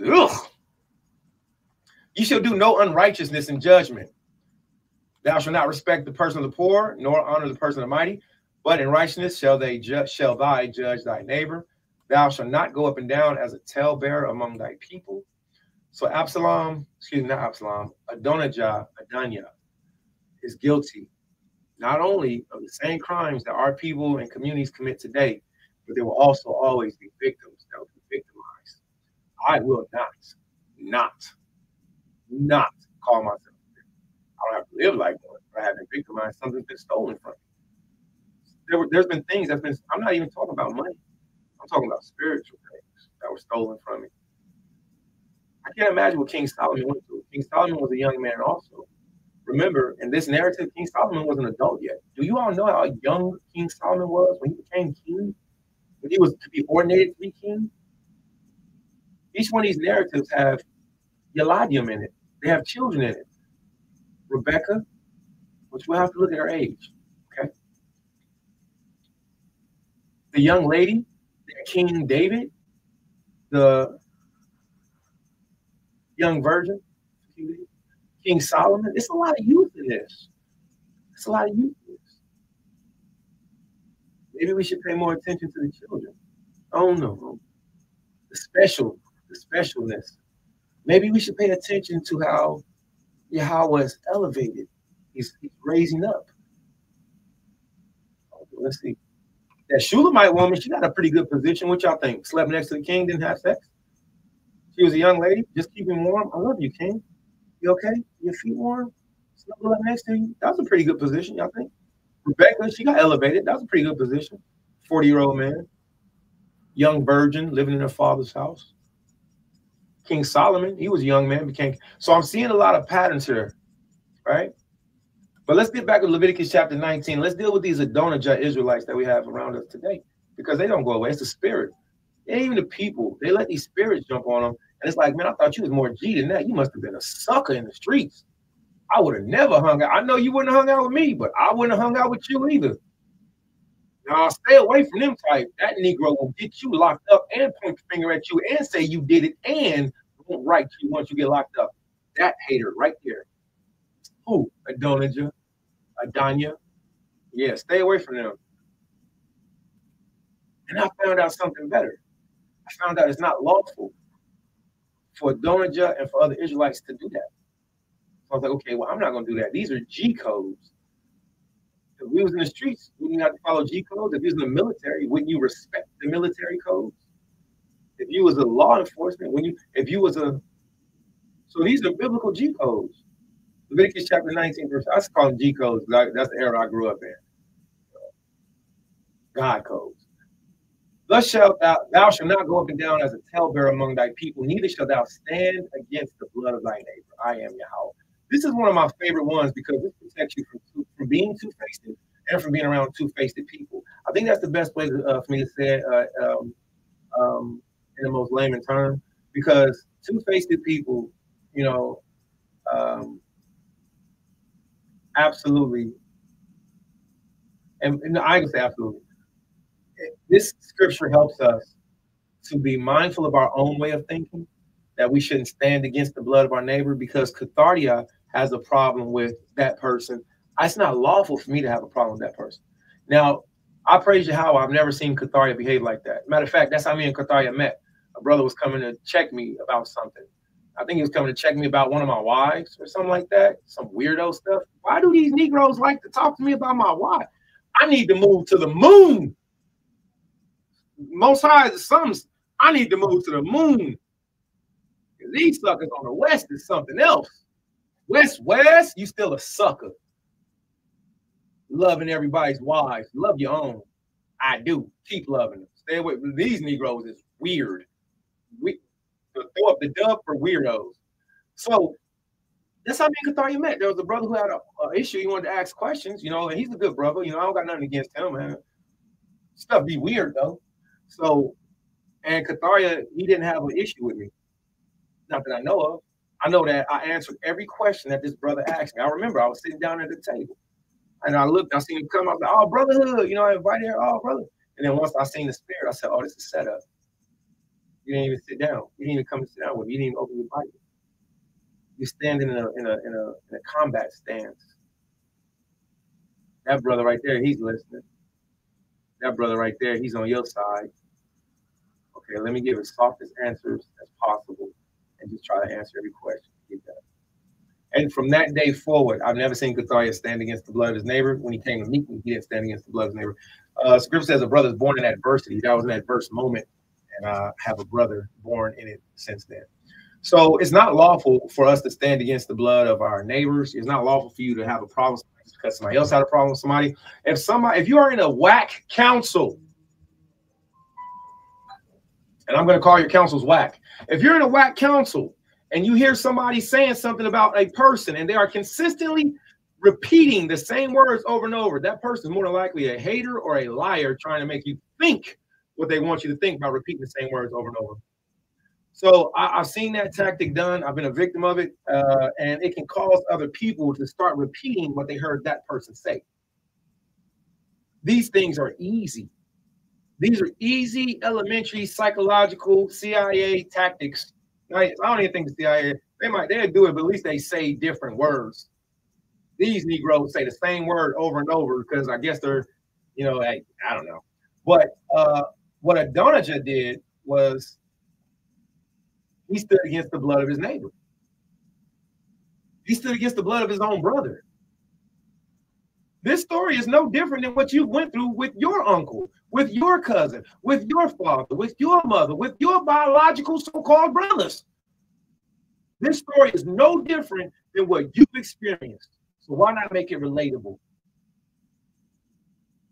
And Adonijah slew sheep and oxen and fat cattle by the stone of Zoheleth, which is by Ekro and Rogel. Hey, shalom, shalom. Just ask somebody, come on, I'm going to hit that. I'm going to mute your mic just for a second, but welcome on. Shalom, come here, shalom, shalom. All right. So just 1 second, we're going to finish this reading, and then I'll yield the floor to you, King. Welcome on, my Lord. All right. And Adonijah slew sheep and oxen and fat cattle by the stone of Zoheleth, which is by and Rogel, and called all his brethren, the king's sons, and all the men of Judah, the king's servants, but not Nathan. He ain't called Nathan, but Nathan the prophet, and Benaniah, and the mighty men, and Solomon his brother he called not. All right, we're going to stop right here because we're at a good place. We had a brother just come in. We're at 1 Kings chapter 1, verse 11. And if everybody sees what this symbol is right here, y'all see this symbol? You might have seen this in any Antiquities or older books. This is a typographical font. It's called a pilcrow. Sometimes it's also called a silent P. So whenever you're reading your Bible and you see the pilcrow stops, or it's at a specific place, the subject is about to now change. So you read one part, now it's about to start talking about the next narrative. All right, so we're going to stop at that pilcrow because that's a good place to give a salute to our Ach. All right, let's get back to the scriptures. You on stream? There you go, Ach. You up? All right, you up, Ach. Shalom, Adawan. Hey, shalom, big Ach. What's up, big Ach, Mr. Late Night Guy? It's late there, ain't it? Yeah, it's late night, but I want to sit with you. The other day, I missed your internet. There was no internet, no more power. So it was like hardly catching up, brothers, but still working with Abba Hawa to find out things. Amen. All praise. All praise. Hallelujah. Well, welcome on, Ach. I miss you, brother. I miss your face, man. You're a handsome brother, man. I miss you very much. And you're a good teacher, too, man. Yeah. So, Khan, what we every time when I'm on with now I tell you openly, like I cannot sit with all the Torah brothers as we are as you are all my family and from US. Like sometimes we have did some discussions with Officer Kataria, and we of course have done some classes with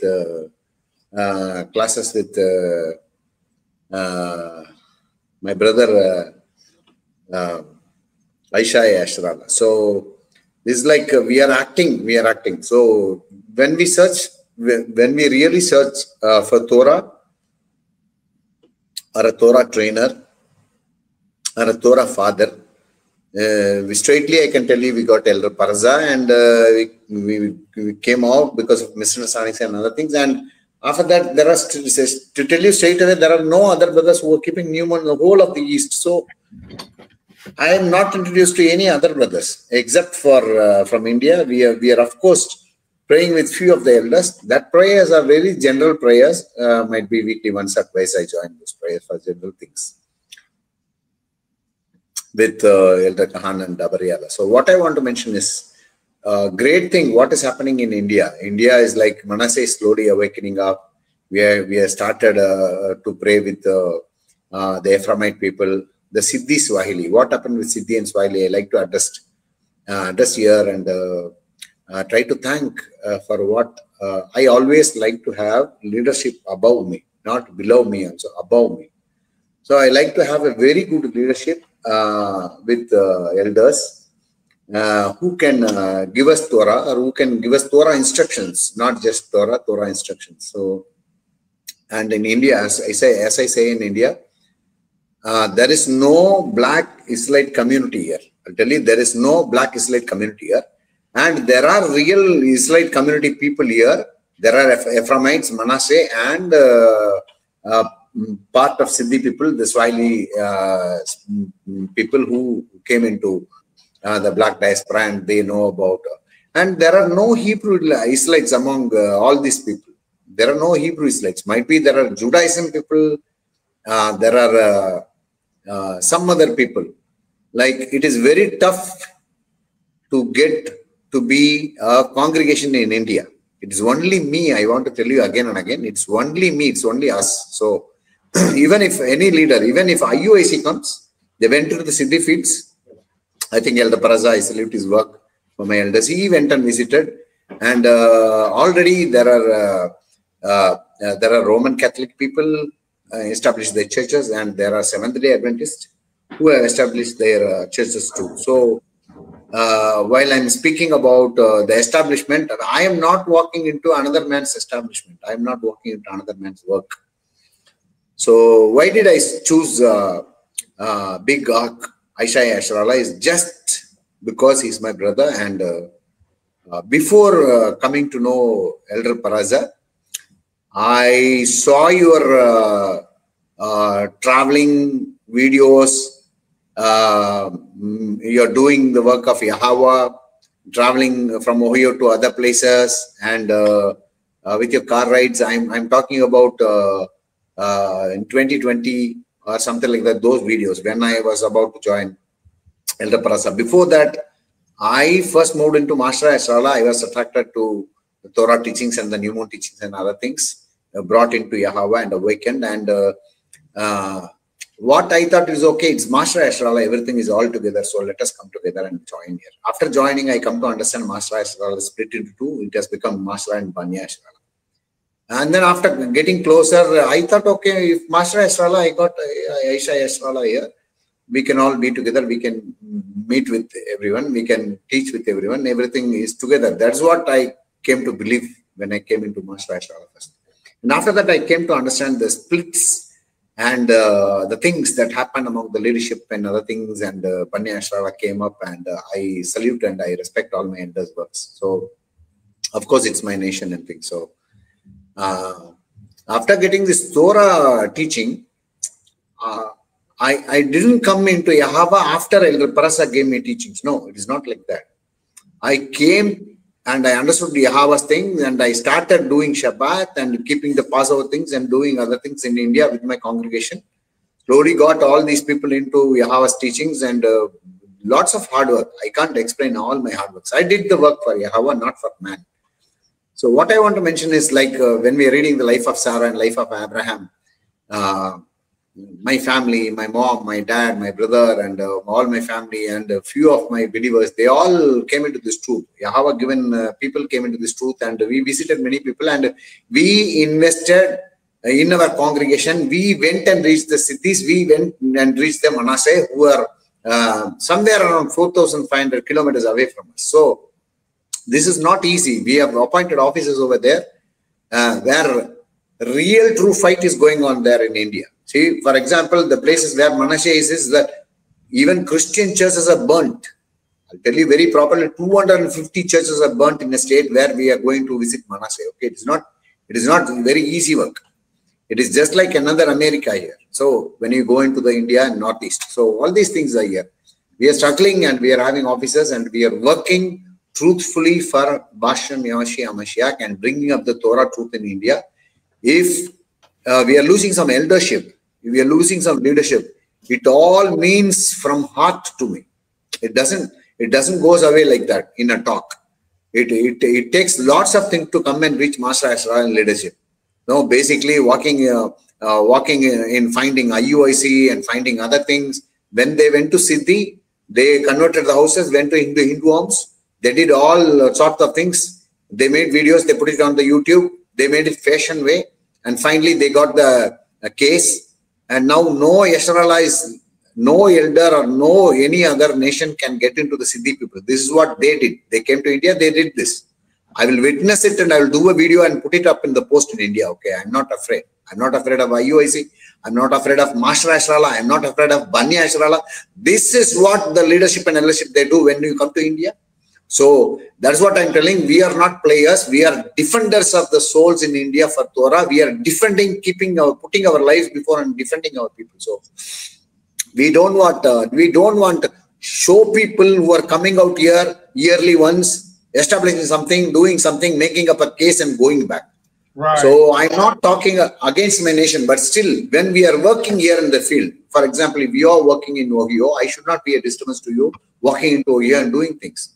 And might be we are all brothers, but at the same time, IUIC has created a great hindrance for all the workers here, including me also. But still, Abbai Awas allowed us to go into brothers. I got some few Roman Catholic brothers who want to really hear the truth. And we are getting slowly into socialization. At least Elder Parasa has made way for socialization, and I'm not getting into Elder Parasa's work also. I want to declare this also. So, as coming into the nation, I respect my elders. I respect my elder brothers. I call my elderly brothers elderly brother. That's all. So that is very simple. We know that we all are Talamiyam. Until that we have councils and leadership. I know that very well. So, if anybody want to declare themselves as an elder in India, I am ready to go into their feet and work. But they have to come to India, visit and do the work. Nobody is doing that. Who is doing that? If any elder from Yasharala is moving into India and asking me, okay, you are not on this slide now, I am an elder, I want to come here and establish the work, I'll be in his feet and work with him. Amen. This is what the declaration of Banyarak is there, okay? And when you got no elders for New Moon, no elders for full TORAH, no elders for keeping the fringes, no elders for beards and things, and nothing happening here. And what you want to see is all the East, including Akboy, Alima, any elder when you want to mention in the East, they don't have New Moon teachings and the correct teachings. So I brought up everybody. I scolded up even big elders. And I realized into myself, this is not my leadership or eldership or pride. This is my work I'm doing for Yahweh. That's all. Oh, maybe you can call me elder, you can call me brother, you can call me whatever you want to do, but still I'll do the work. Still I do the work. I'm not concerned about my leadership and eldership, okay? But I still know what I'm doing, what I'm going to be. What I'm doing, what I'm going to be. What is the struggle? And in this week, even just now, today, just before an hour, we got a small piece of land from a Hindu lady, you will never believe, in the town living in South India. The first Black Hebrew Slate Community Center will be built by us here in India. Okay? It is not just blah blah blah. Okay? Many times I hear all these elders, they are coming and doing all this blah blah blah work. I am not a blah blah blah worker here.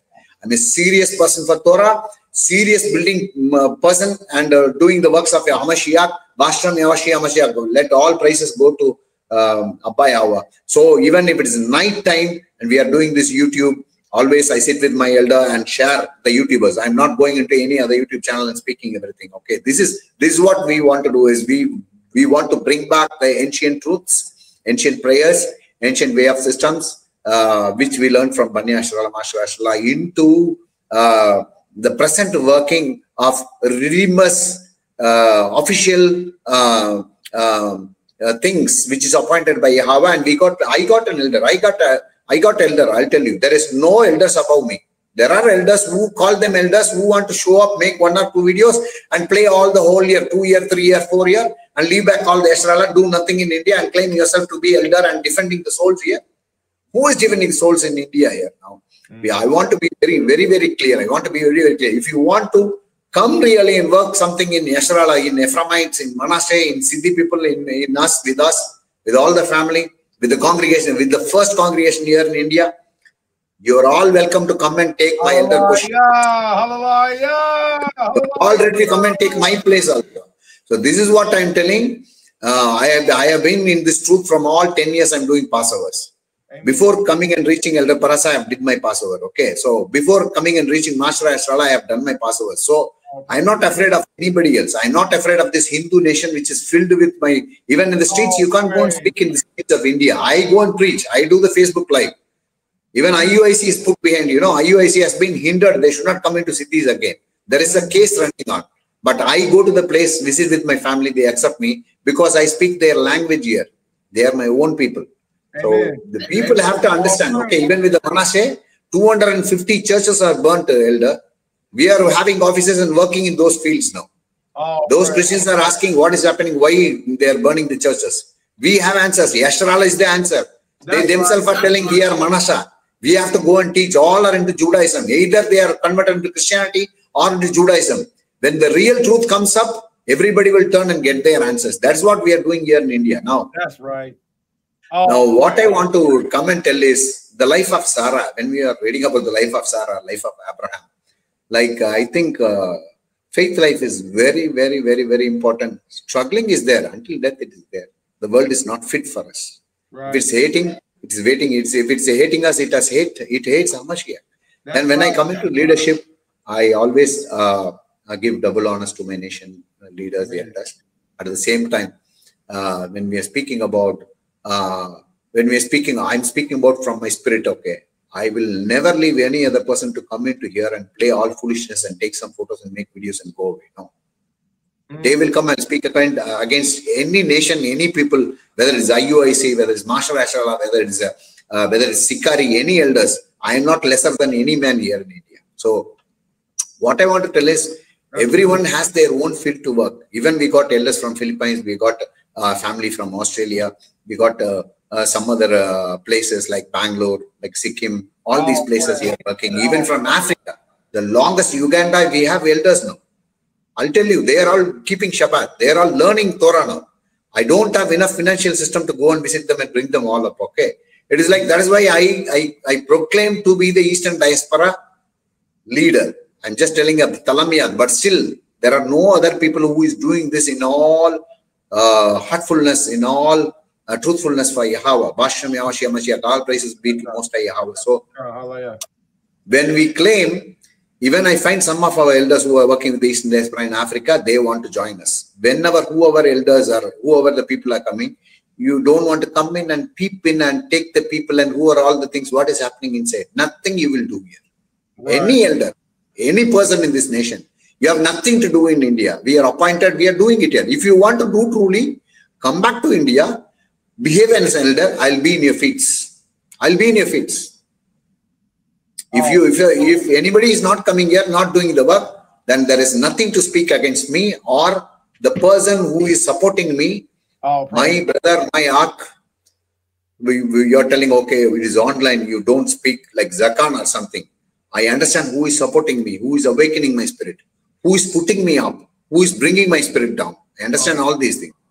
So you got the so-called elders, you got the so-called nation. I know about all these things. I know about all the politics. I don't want to speak anything. When I came up with Elder Parasa, I didn't have the voting system. They didn't give me a vote. I was not given right to vote. But all others vote in this nation. But see, we are not living for the vote system. We are not living for the leader system. We like and love to work for the families in India, like and love to work for Torah and Hamashiach. Right. Oh, praise. That's right. If Elder Aishaiah is coming today, I'll be in his feet. If Elder Parasa is in his feet. Any elder from the nation is coming and visiting India who like to understand the wisdom of India and do the work, I'll be in their feet and work for Yasharallah. This is what the promise is made today through the YouTube, like when we are reading about the life of Torah, the Sarah life, or the Abraham life, or the Isaac life, or the Rebecca life. So, with telling all this, I call my elder officers, like a elder brother, I call them elder brother or a elder. It is, I know who are true elders in the council. So I understand Bani Ashrala Council, I understand Master Ashrala Council, I understand IOC Council, the leaders and elders. So I understand also the Sikari groups and other things. I also under the LAC and 44, many other groups also. So I watch all of them. What is happening in my nation? I pray for all of them. But at the same time, when people from IUIC and other people come out here and talk about all these things and make cases from the police station and get away all the other things, and we cannot enter into that place where our people are working with. We are praying hard, working hard, raising our own funds. As as my elder brother Aishaya tells me always, I will never stand in another man's shoe. So we are not standing in any man's shoe. No. Hallelujah. We are standing in our own shoes and doing this work. Hallelujah. We are not taking any unlawful $1 single from any other nations. This is what I want to declare. So this week, like, we are going under a land registration. Pastor Mashiach, he has blessed us. We are struggling and getting more through. So the first center or the foundation will be laid down very soon. Stones will be laid down very soon, and I don't want the next growing community of the leaders.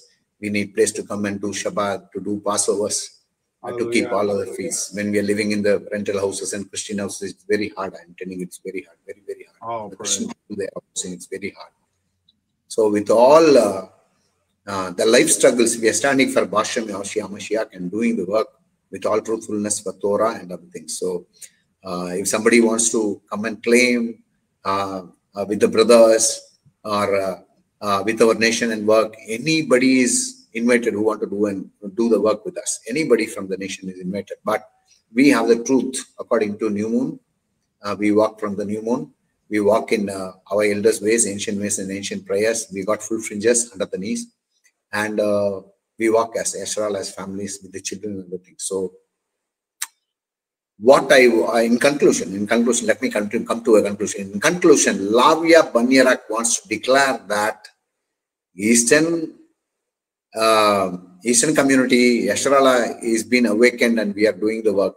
If any elders want to ill-treat or any elders want to speak about that, if any elders want to come and support or make growth, please don't come and do the hindrance work like IUIC did. It's very bad for us. It's very bad for the nation. Even the true workers cannot go inside and do the work. Now, one of the Siddhi brothers called me. He's a Christian. He said me, all these IUIC people, when they are coming in next time, I'll kill them. Everybody is telling to me. Bring it out. Because they did all these wrong works. They went to all. Hey, that's what you gotta do. That's what you gotta do. Yeah, even I can mention his name. He's telling we don't want any conversion. They went and did all these conversion things. It's a Hindu country. You are not allowed to get into any village and do all this stuff and go out. You think Elder Prasad don't know anything? He went with the leaders, elders. Master Ashrala went into India. First step, the Banya Ashrala went into India. And after that, the work which is done by me is instructed by my elder, appointed by my elders and officers. And I got my elder brother with me now. So when Banya Ashrala is growing up, when other things are growing up, I salute Master Ashrala and Banya Ashrala, which visited India before IUIC. Okay. So this is what I want to mention. We are working here. If there is a hindrance, I will address it publicly to my nation, even in the YouTube. I'll start a channel and address it. So before addressing it, I'm using my elder brother's channel here, and I'm declaring this day here. I invite all my nation people. Whenever you come to a Hindu nation or another nation, there are good ways to go and work with the people, socializing them, go and treating them like your own home and houses. And you are into an ancient country where they can speak lots of things against 30,000 years, 40,000 years. So what I want to tell is, please do the good work here when you're coming and visiting us, and also please come and join us and do the work with Master, with the ancient truth and with the government systems and other things, because the government systems are getting serious nowadays, very, very serious. Even if we are not allowed to do conversion, even for Christian churches, they are not allowing. Those churches are getting burnt and they're being quiet. Christians, majority groups here, they have become grown up to mainline churches also, they're being quiet. So when all things are going like this, we should get the hokmah, or we should get the wisdom from Yahweh, how to work and how to grow up. Now you can get a question how we reached Manasseh, how we reached Ephraimites, the Ephraimite elders, and the people all are into Judaism. We are hardly working and praying for them. And we love to visit them in the coming years, like 24, 25, we love to visit them and bring our people into black diaspora. Until now, the black diaspora is not introduced into all these Ephraimites, the Telugu people and the Ephraimites. So a good work is being done here into the cities, into the Ephraimites, into the Ephraimites, that's Dalits, what we call the Telugu, the Dalit peoples. And wonderful officers are working with Manasseh tribe, and also we are also there all the Tamilian groups, the Gilam and Tamilian groups and all. So all the South Indian, Dravidian and the black tribes we are working with, and also with the North Indian people we are working. So wherever the Israel is scattered in India and other nations, we are working. So please watch our videos, learn how to reach the nations. When Abba Yahweh is awakening, it doesn't matter whether you are awakened as a student, awakened as an elder, awakened as a teacher, or whatever it is. It depends what work you're doing, what you have done for Yahweh. So I yield to the floor. I give this wonderful session of Torah Life of Sarah, or the next portion of the First Kings, the Torah time. I don't want to take much Torah time also. We love to hear from our elder brother, Chayei Asrallah, Big Ark, Chayei Asrallah. And I love to especially be in the sessions, speak about the work that we are doing together here. So support us and bring up us. And shalom, shalom, shalom. I yield to the floor. Man, all praise, all praise. Shalom, shalom, shalom. Yah Barakah, Yahweh Bashem Shah. Salute to all the Israelites. That's right. That's over there on the east side, man. We got India definitely in the building, man. So listen, Shash Kumar, Brother Banyadak, I need to purchase. It is not the Sabbath day, the 7th day of the week. I need to purchase my oils from you. I need you to be my vendor so I can purchase all of my oils and all of my skincare products, because you know a lot of things. So I just want to put that out there, everybody. If you need these things, all right, we will be connecting with our brother. And we've talked about this in the past. Also, congratulations, all right, on the actual center that the Most High has given to you. All right, so and Tawada for your edification, man. Our brother Banyadak has been behind the scenes for many moons. He's been a consistent brother. He's an excellent prayer warrior too. All right, so the Most High's will, man. You know, that brother's a beautiful prayer warrior, man. He prays sincerely. All right. Speaking of praying sincerely, all right, let us get back to the Torah portion. Let us pray sincerely. All right, and we're gonna go back to reading this because there's a lot of beautiful information that was just brought out. Also, this video can be clipped. It can be cut if you want to use it for any information.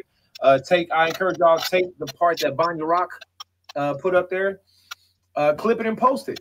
All right. We know there's a lot of brothers and sisters that's leaving from Nepal, that's leaving from India, that's leaving from those areas that Banyadak is visiting. We got brothers and sisters in Australia, man. That brother's ministering, he's ministering, and brothers in Africa, etc. So you all have connections. All right. You're not alone. This is a nation movement. Okay, the phrase Mashra'ah Yasha'Allah means government of Israel. And if anybody would like any more information on that, guess what? The people of the government of Israel, which I am considered to be a civilian and an outcast. So the civilians of the government of Israel have a strong say-so. Okay, if anybody needs that information, I can share that documentation and read it with you. But until then, let's finish reading the Torah portion. I just want to let you know you have a voice in your nation. All right, you have a voice in God's kingdom. And you also have an accountability and responsibility to try to help and teach the people. We all do. All right. So let's read on. All right. And we're going to try to get as much of the Torah portion done as we can. And let's read on. And so we're in the book of, where are we, everybody? We're in 1 Kings chapter 1. We are in verse 11. All right. So we see what happened. There was a bad brother. His name was, I call him the hater, but his name is Adonijah. And if you want to say Adonijah in Lashon Kodash, Paleo Hebrew, which is spoken throughout the world. We should also learn the Tamil language too. All right, we should learn the Tamil alphabet. All right, you want to say Adonijah? You can say Adania. So let's read. Now, wherefore Nathan spoke unto Bathsheba, mother of Solomon. So we also see not just daughters, but we see mothers. All right, are mentioned very much in this week's Torah portion. All right, let's try to bring everything together. Bathsheba, the mother of Solomon, saying, this is what she said to her older husband. Hast thou not heard that Adonijah, the son of Haggith, doth reign? And David, our Lord, knoweth it not? Now, here's a question I have. King David was a warrior. He didn't have, as far as we know, sickle cell anemia. He didn't have cancer, as far as we know. He didn't have any physical ailments. As far as, excuse me, everybody. Come on, yeah, come on, He didn't have any physical ailments, as far as we know, that would make him be sick and bedridden. It doesn't say that at all in the scriptures. King David wasn't sick and bedridden because of he had an ailment. He was in the bed because of what? Let's see this. Verse 1, stricken in years.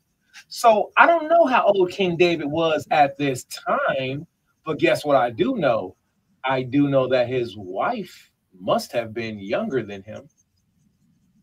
Bathsheba, the mother of Solomon, saying, hast thou not heard that Adonijah, the son of Haggith, doth reign, and David our Lord knoweth it not? King David was in the bed cold. He wasn't up kicking it and swinging. King David wasn't, he wasn't walking around with his elders. So if I do a research on Bathsheba's age and King David's age, do you think that they would be in the same age bracket, or one would be younger, one would be older? I think she's younger. But that's just my thoughts for now. Let's read on. Verse 12. Now therefore, come, let me, I pray thee, give thee counsel that thou mayest save thine own life and the life of thy son Solomon.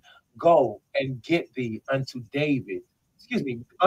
Go and get thee in unto King David, and say unto him, dost thou not know, my lord, O king? Swear unto thine handmaid, saying, surely Solomon thy son shall reign after me.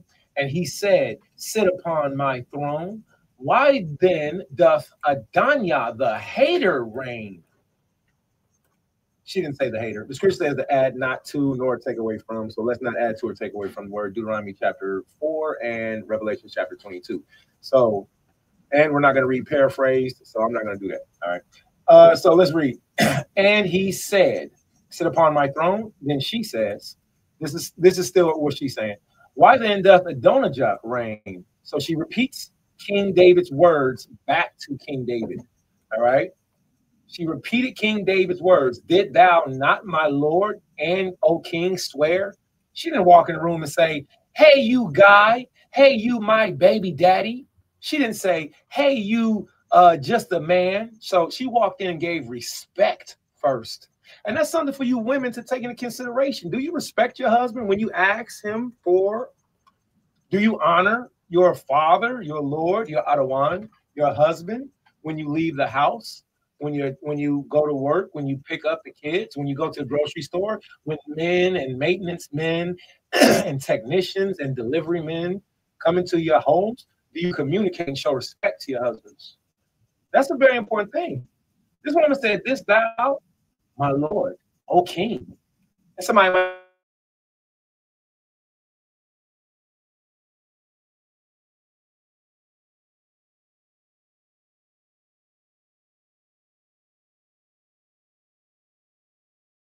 the wife, the rib, she's more than a wife. She's a rib. She's a sister. Remember, everybody, the word wife means B-I-T-C-H. It's a softened term of a word which is babe. The word wife is not a good term to actually call your rib or your sister. If you want to, she can be your wife all day. Your wife. Excuse me. This beautiful woman, this rib, she came, she gave respect to her husband. She said, this thou, my king, my lord, swear unto thy handmaid, saying, and this is what you women should do. You women should lovingly put our words back in our face. Say, nuh-uh, hold on, try, just give it a try, women. Just see how it works. Or are you so proud? Are you such a modern woman that you can't call your husband Lord? You can't call your husband king. You can't call your husband sir. Salute to the house of Maharika. All right, I learned a beautiful lesson. Brother Judah, a few other brothers, they wives call them, their ribs, call them sir. Sir, they call other brothers sir. And when I first heard, I was like, my rib ain't calling nobody sir but me. And I actually see that my ribs calling me sir is a wonderful thing. It's beautiful. It's beautiful. It teaches humility, morality, man. No Cardi B and all that bad stuff. So you women should do this. Assuredly, Solomon, thy son, shall reign after me, and he shall sit upon my throne. She wasn't talking about her own throne. She was talking about his throne. Why? Because she repeated his words back to him with respect. And then she asked her request. She said, why then doth Adonijah reign? She didn't come in there doing it backwards. Why is Adonijah the king? She didn't come in there rude. See, she did it the correct way. And I think that this is an excellent way for the daughters of Israel to learn how to address their husbands, but also men. When we see people not talking in the correct way, maybe we should investigate this. Did they come correctly? Did they come respectfully? Did they state their cause? Did they ask their question? Or are they just full of accusations? Verse 14, behold, while yet thou takest there with the king, I also will come in after thee and confirm thy words. So this is the prophet Nathan giving instructions to Bathsheba what to do. Now, everybody sees this right here? Everybody see that? That's the pilcrow, okay? That's the pilcrow symbol. So this right here is the pilcrow symbol. And remember, we said whenever we don't know how to read the Bible sometimes, it's okay. We can learn. Whenever you see that pilcrow symbol, it means pay attention. The subject is about to kind of change. La ya. Don't try to sneak outside. Shop, ya. So goodbye. I gotta wrap this up. I have an appointment around 1:30, which I'm grateful for, but I'm also sorry I have to go so soon. But this is a very important appointment, and I'm so happy that it's coming up. All praise Most High. So with that being said, let's finish this up. And Bathsheba went in unto the king into the chamber. So she's got instructions from Prophet Nathan. Now she's about to do it. And the king was very old, and Abishag, the Shunammite ministered. I said mistress. And Abishag, the Shunammite, ministered unto the king. Well, this is beautiful to me because the woman is already in bed with the king when his wife, his rib walks in the room. I love the Bible. I think it's completely okay. I'm cold. Uh-oh. Now, is the modern day Israelite women reacting to this? Or are the biblical Israelite women saying, oh, yeah, I understand. I just came here to save my life. I'm about to bust my move. I love you, baby. I'll be back. See, I can go into this all day. I just want everybody to see that. Bathsheba went in unto the king into the chamber. Abishag the Shulamite ministered. What was her ministry? Let's see. Her ministry was, scroll all the way up. All right. A young virgin, let her stand before the king and let her cherish him, and let her lie in thy bosom, that my king may gain heat. That was her whole job. And respect, of course, to our mother, Queen Sheba, Bathsheba, Bathsheba, who was such a royal woman that she walked in and she managed and took care of her business and didn't, as they say in Cincinnati, crash out. She didn't crash out. She did what she was supposed to do. That's still her king. That's still her husband.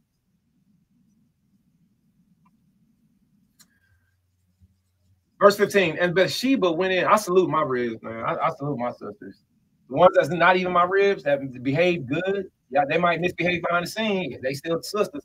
But, man, the ones that behave good in the front scene, in the spotlight, all that stuff, man, all praise, honor, and glory to y'all, man. Shame and spit on these bad ones, man.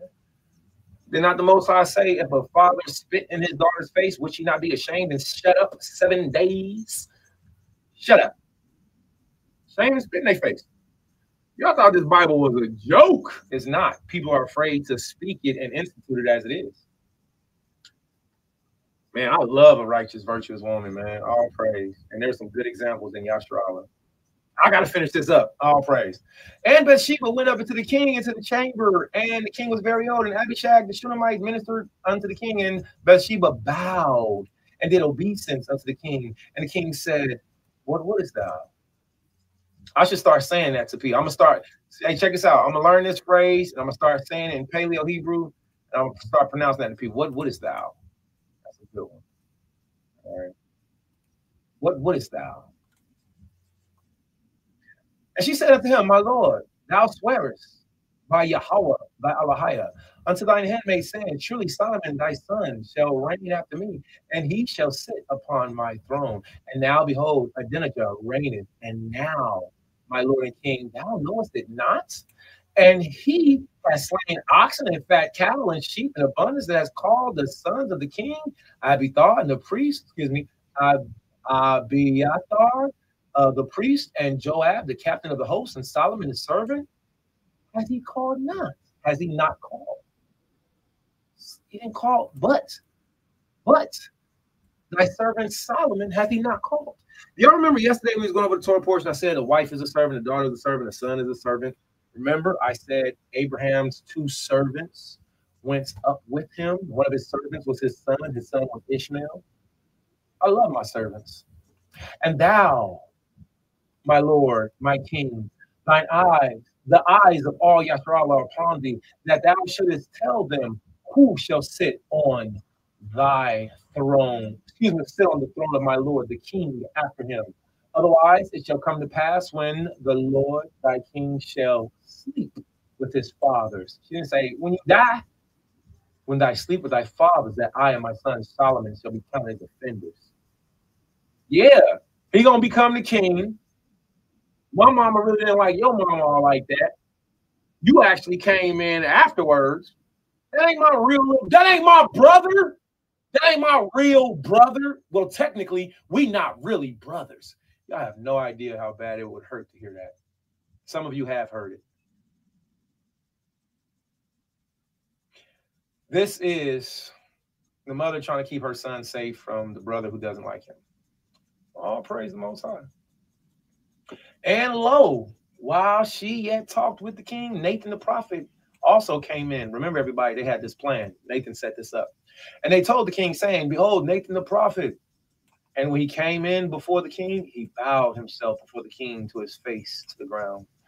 And Nathan said, O Lord, O king, thou hast said, Adonijah shall reign after me, and he shall sit upon my throne? For he has gone down this day and hath slain oxen and fat cattle and sheep in abundance, and hath called the king's sons and the captains of the hosts and Abiathar the priest, and behold, they eat and drink before him and say, God save King Adonijah. But me, even me, thy servant, and Zadok the priest, and Benaniah the son of Jediah, and thy servant Shalamah. I say Solomon. Thy servant Shalamah hath he not called. Is this thing done by the Lord my king? And hast thou not shown it unto thy servant who should sit on the throne of my Lord, the king after him? So what did they do? They came in and riled him up. He up in there in the cuddle buddle world. He up in there cupcaking and staying warm. And they set him up with the good conversation. She came in and he came in. And that's something else that you all have to know. This is a precept to Jeremiah chapter 9. Jeremiah chapter 9, the women cry first. And then the men come in crying afterwards. Some of you women ain't even crying for righteousness. Y'all just crying for anything. Y'all ain't crying for righteousness, though. And if you was, you would do it the right way. And then after that, the men would cry out for righteousness after you. That's Jeremiah chapter 9. Then our whole nation will cry out, then Yahweh will hear us. That's exactly what just happened right here. Spot the pilcrow. There's the pilcrow. Then King David answered and said, Call me Bathsheba. And she came into the king's presence and stood before the king. And the king sware and said, As Yahweh liveth, which Yahweh does live and will live forever. Yahweh is the presence. He is life. That hath redeemed my soul from all distress, even as I swear unto thee by Yahweh, Allahiyah of Yasharallah, Lord God of Israel, not of America, nope, not of India, nope, not of Mexico, nope, not of Europe, of any other place. No, the God of Yasharallah, which is our Father, not just the land, the Lord God of my daddy, of my Abba, of my Baba, of my Babu, of Israel, saying, Assuredly, Solomon, thy son, shall reign over me. and he shall sit upon thy throne in thy stead. Even so will I certainly do this day. Here's our pilcrow, everybody. Spot the pilcrow. Then Bathsheba bowed her face to the earth and did reverence to the king and said, let my lord, the king David, live forever. And King David said, call me Zadok, the priest, and Nathan, the prophet, Benaniah, the sons of Jehoiada. And they came before the king. And the king also said unto them, take with you the servants of Yahweh, and cause that Solomon my son ride upon mine own mule. Now here's the problem. When he said, take with you the servants of your Lord, he's referring to himself. When he said, take with you the servants, these is his officers, his captains, his military.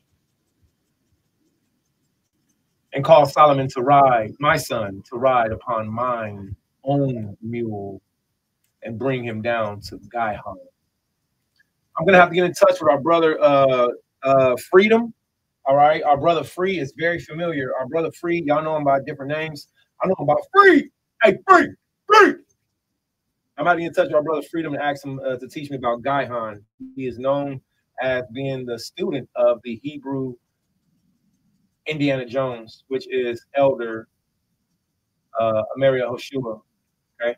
Ameria Hoshua has an excellent student known as the Red Jewel, also known as Freedom. If you ask him about locations in Jerusalem, he will teach you. And let Zadok, the priest of Nathan, the prophet, and let Zadok, the priest of Nathan, the prophet, anoint him there king over Yasharallah, and bow ye, and blow ye with the trumpet, and say, Allahaya, save King Shalamah. Everybody should repeat that. Allahaya, save King Shalamah. And he shall come up after him, that he may come and sit upon my throne, for he shall be king in my stead, and I have appointed him to be ruler over Yasharallah and over Yehoiada. This means over the northern kingdom and over the southern kingdom. And Benaniah, the son of Jehoiada, answered the king and said, Aman. And Benaniah, the son of Jehoiada, answered the king and said, Aman. Now, everybody, the phrase amen or aman does not mean amen ra. It doesn't have to do with any false god. It just means I agree. Agreed. So be it. Come on. Okay. And Yahweh, Allahaya of my Lord, the king. Excuse me. Yahweh, Allahaya of my Allahaya, the king, say so to do. Let me read that again. And Benaniah, the son of Jehoiada, answered the king and said, Aman, Yahweh, the God of my Lord, the king, said so to do. That's so beautiful. As Yahweh have been with my Lord the king, with my Adon the king, even so be he with Shalamah, and make his throne greater than the throne of Adanya, Malak Dawad. You see how Adanya's name is all in here? Adanya, Adanya, Adanya, my Lord. Adonijah. His name is all in here. So the doctor priest and Nathan the prophet, and Benaniah the son of Jehoiada, and the Cherethites and the Pelethites went down and called Shalamah to ride upon King David's mule, and brought him unto Gihon. And Zadok the priest took the horn of oil out of the tabernacle and anointed Shalamah, and they blew the trumpet, and all the people said, Allahaya, save Malak Shalamah. Allahaya, save Malak Shalamah. Allahaya, save Malak Shalamah. And all the people came up after him.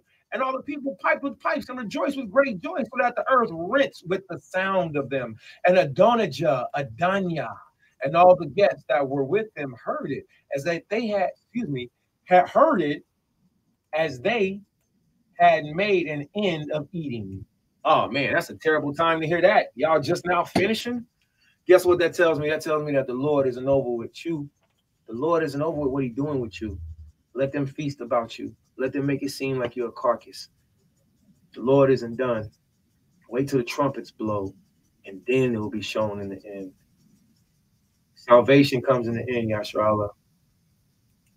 And when Joab heard the sound of the trumpet, he said, wherefore is the noise of the city being in the uproar? And while he yet spake, behold, Jonathan, son of Abiathar, the priest, came. And Adonijah said unto him, come in, for thou art valiant man, and bring us good tidings. Surprise to him. And Jonathan answered and said unto Adonijah, verily our Lord King David hath made Solomon. And the king hath sent him with Zadok the priest, and Nathan the prophet, and Benaniah son of Jehoiada, and the Cherethites and the Pelethites, and they have caused him to ride upon the king's mule. And Zadok, the priest of Nathan, the prophet, have anointed him king in Gihon. And they are come up thence rejoicing. They are come up thence. They are come up thence rejoicing, so that the city rang again. This is the noise that ye had heard. Oh, my bad. Also, that Solomon sitteth on the throne of the kingdom. Oh, I forgot something else. And moreover, the king's servant came to bless the Lord King David, saying, God, make the name of Solomon better than thy name, and make his throne greater than thy throne. And the king bowed himself upon his bed. And also, said the king, blessed be the Lord God of Israel, which has given one to sit upon my throne this day. My eyes even seeing it. Period. Well, everybody, that is the end of the phrase when the good news, glad tidings, which Adonijah the hater, Adonijah, my Lord. When Adonijah the hater, Adonijah, when he thought there was good news coming, he got a whole bunch of bag of bad information. Everybody notice the pill crow right here. Pay attention. When you're reading your Bible, look for the pill crow. It'll help you to understand reading your Bible better. And all the guests that were with Adonijah were what? They was afraid and rose up and went every man his way. All right, then, Shalom, Adonijah, Kwame Yasharallah, King Solomon. Woo! Man, that was a good meal. What y'all about to do? Negro, I'm going to this coronation. I'm going up here with King Solomon. Adonijah just fed us, but I'm about to go to the king's feast. And Adonijah feared because of Solomon,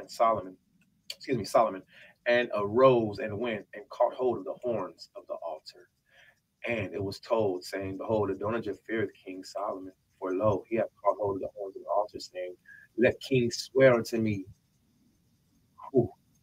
Let King swear to me today, swear unto me today, that he will not slay the servant, his servant, with the sword. Oh, now all of a sudden, oh, now I'm your servant? Now you my servant now? Oh, I'm the king and now you my servant now? King Solomon had to be a beautiful, beautiful brother. Surely I am no King Solomon. Surely I am, as my wife said, no king. Excuse me, I am no Joseph. Never could, never will be. What I can do is imitate King Solomon. What I can do is imitate Joseph, and what I can do is teach others about how King David, King Solomon, and Joseph's behavior was.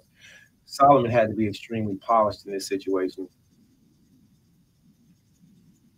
Let's read on. Verse 52. And Solomon said, if he will show himself worthy of man, there shall not a hair of him fall to the earth. But if wickedness shall be found in him, he shall die. So King Solomon sent, and they brought him down from the altar. And he came and bowed himself unto King Solomon and said unto him, and Solomon said unto him, go to thine house. Hallelujah. Hallelujah. Hallelujah. Hallelujah. All praise to God, Abraham, Isaac, and Jacob. I want to say TORAH to everybody. There's so much more communication that can be done. What I'm going to do is I am going to yield the floor to our elder, Ban Yarak. And I'm going to ask if Ban Yarak would please take the floor and minister and everything that we've heard. The brother's an excellent teacher. And I would like to say, after you minister, keep in mind, I would like to clip your teaching. I would like to cut it so it can be used for other teachings later. Your videos need to start being shared out also, my Lord. So we need to make a platform for you. So I want to yield the floor to our brother, Lauya Ban Yarak, for this week's Torah portion. And I want to say TORAH for everybody letting me read. This video will close out with Ban Yarak teaching. It's been a sincere honor. Call me Yeshua.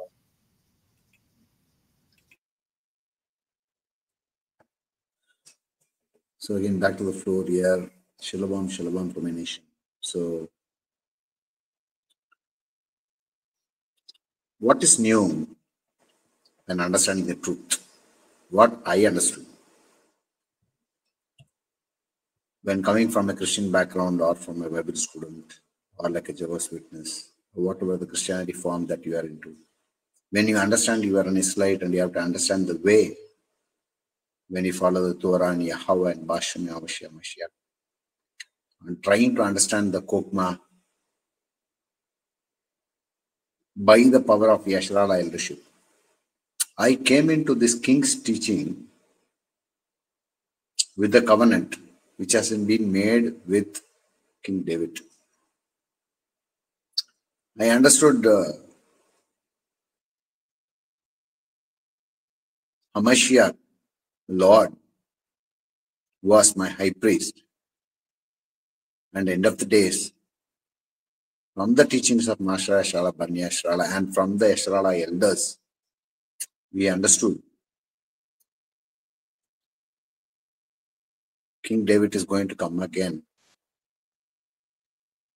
When we are talking about King Solomon, when we are talking about King David, there are some kings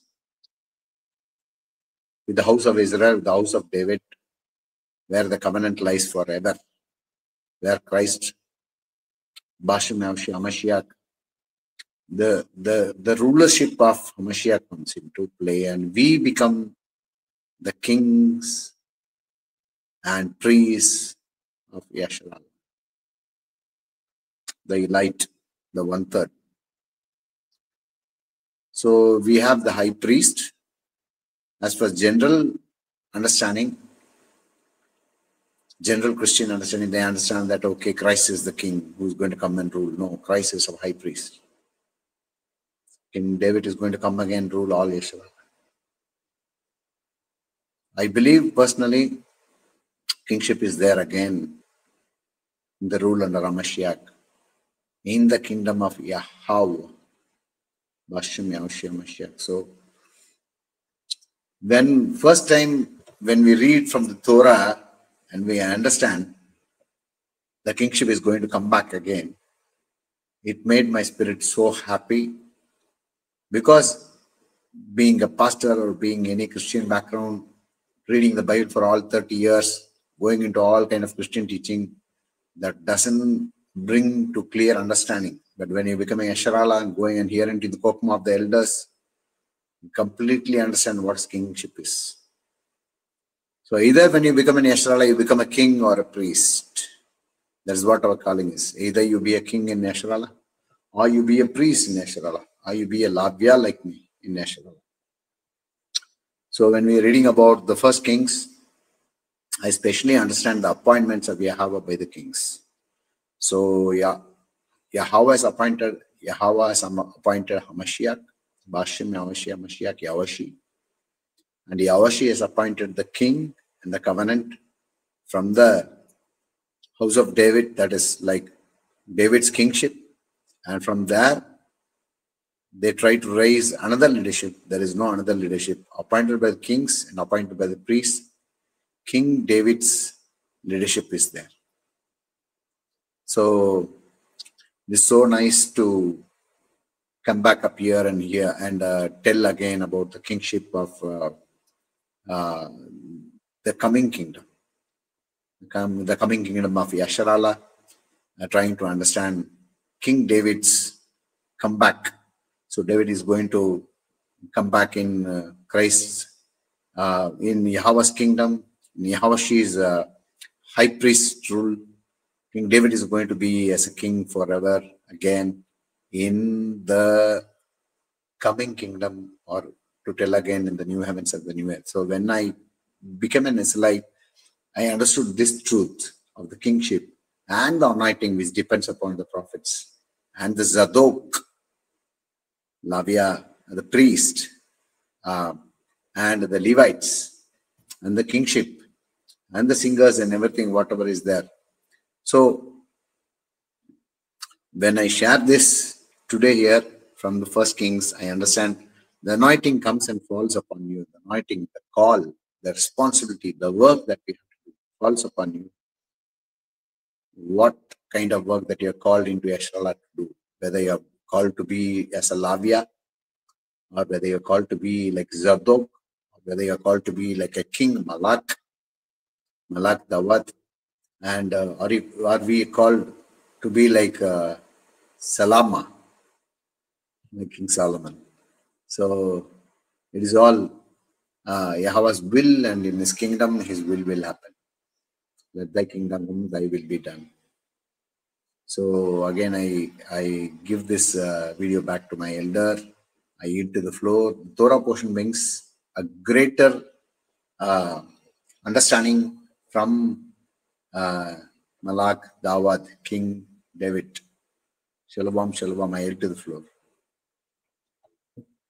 The water, thank you for that. I appreciate you. I look forward to building with you more. I have 30 minutes till my appointment.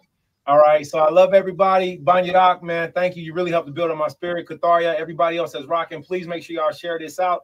As y'all know, I don't try to get monetized and do stuff for likes and stuff like that. I just love sincerely teaching. So with that being said, if you think any of this was beneficial or helpful, or you want to G-check me or ask questions, or you want to go to India, if you want to be a part of the India ministry, I encourage y'all too. Banyadak is consistent. He's a serious brother about his Lord and about his ministry, about his people, about his nation. And I know that when I listen to him talk, it does two things for me. One, it does three things. One, it breaks the barrier. Banyadak doesn't talk to us with a, I'm over here, I'm Indian, I'm in it. No, this man is, I'm your brother. I can teach you things. The majority of us only know of our Israelite friends and families, and some of them don't even consider that they're Israelites. We just think that you're Hindu, you're Indian. We think a lot of them that's over here in America are just Hindus and Indians, but they're actually Yasha'alim. And Banyadak can give a lot of information on that. The other point that I want to say is he breaks the barrier between us operating, because we've been separated. So I believe how we use him to break that barrier. Two, he helps us to understand the languages and the language barriers. You feel me? So listening to Banyadak, sometimes for you all, just like it was for me when I first met him, I was like, huh? I was like, what? It took me a while, but I love him and I kept listening. And now I actually want to, you know, I when I'm at places and I'm like, I'll be wanting to introduce people to Banyadak. Like, okay, Banyadak can explain this to you, but I'll be having to go. So long story short, so I believe the Most High uses it for those two reasons. And then the third reason that I sincerely love is that Banyadak knows a lot of information that's on the East.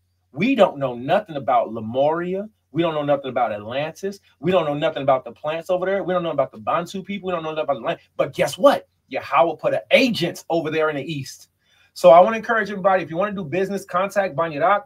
I will be purchasing my oils. I'll be purchasing my essentials. I will be asking my family to help support the Israelite community in America and India. Right now, we're in World War III as far as I leave. Everybody's having hard times, but we can pull together and do something. So I need to call you, Banyadak, because I got some stuff in the works that I need you to help me get better with. But I'll talk to you later. I love you. I love you all. Kwame Asherallah at the water for this time.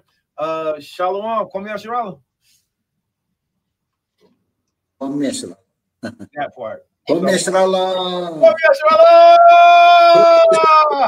Kwame Asherallah.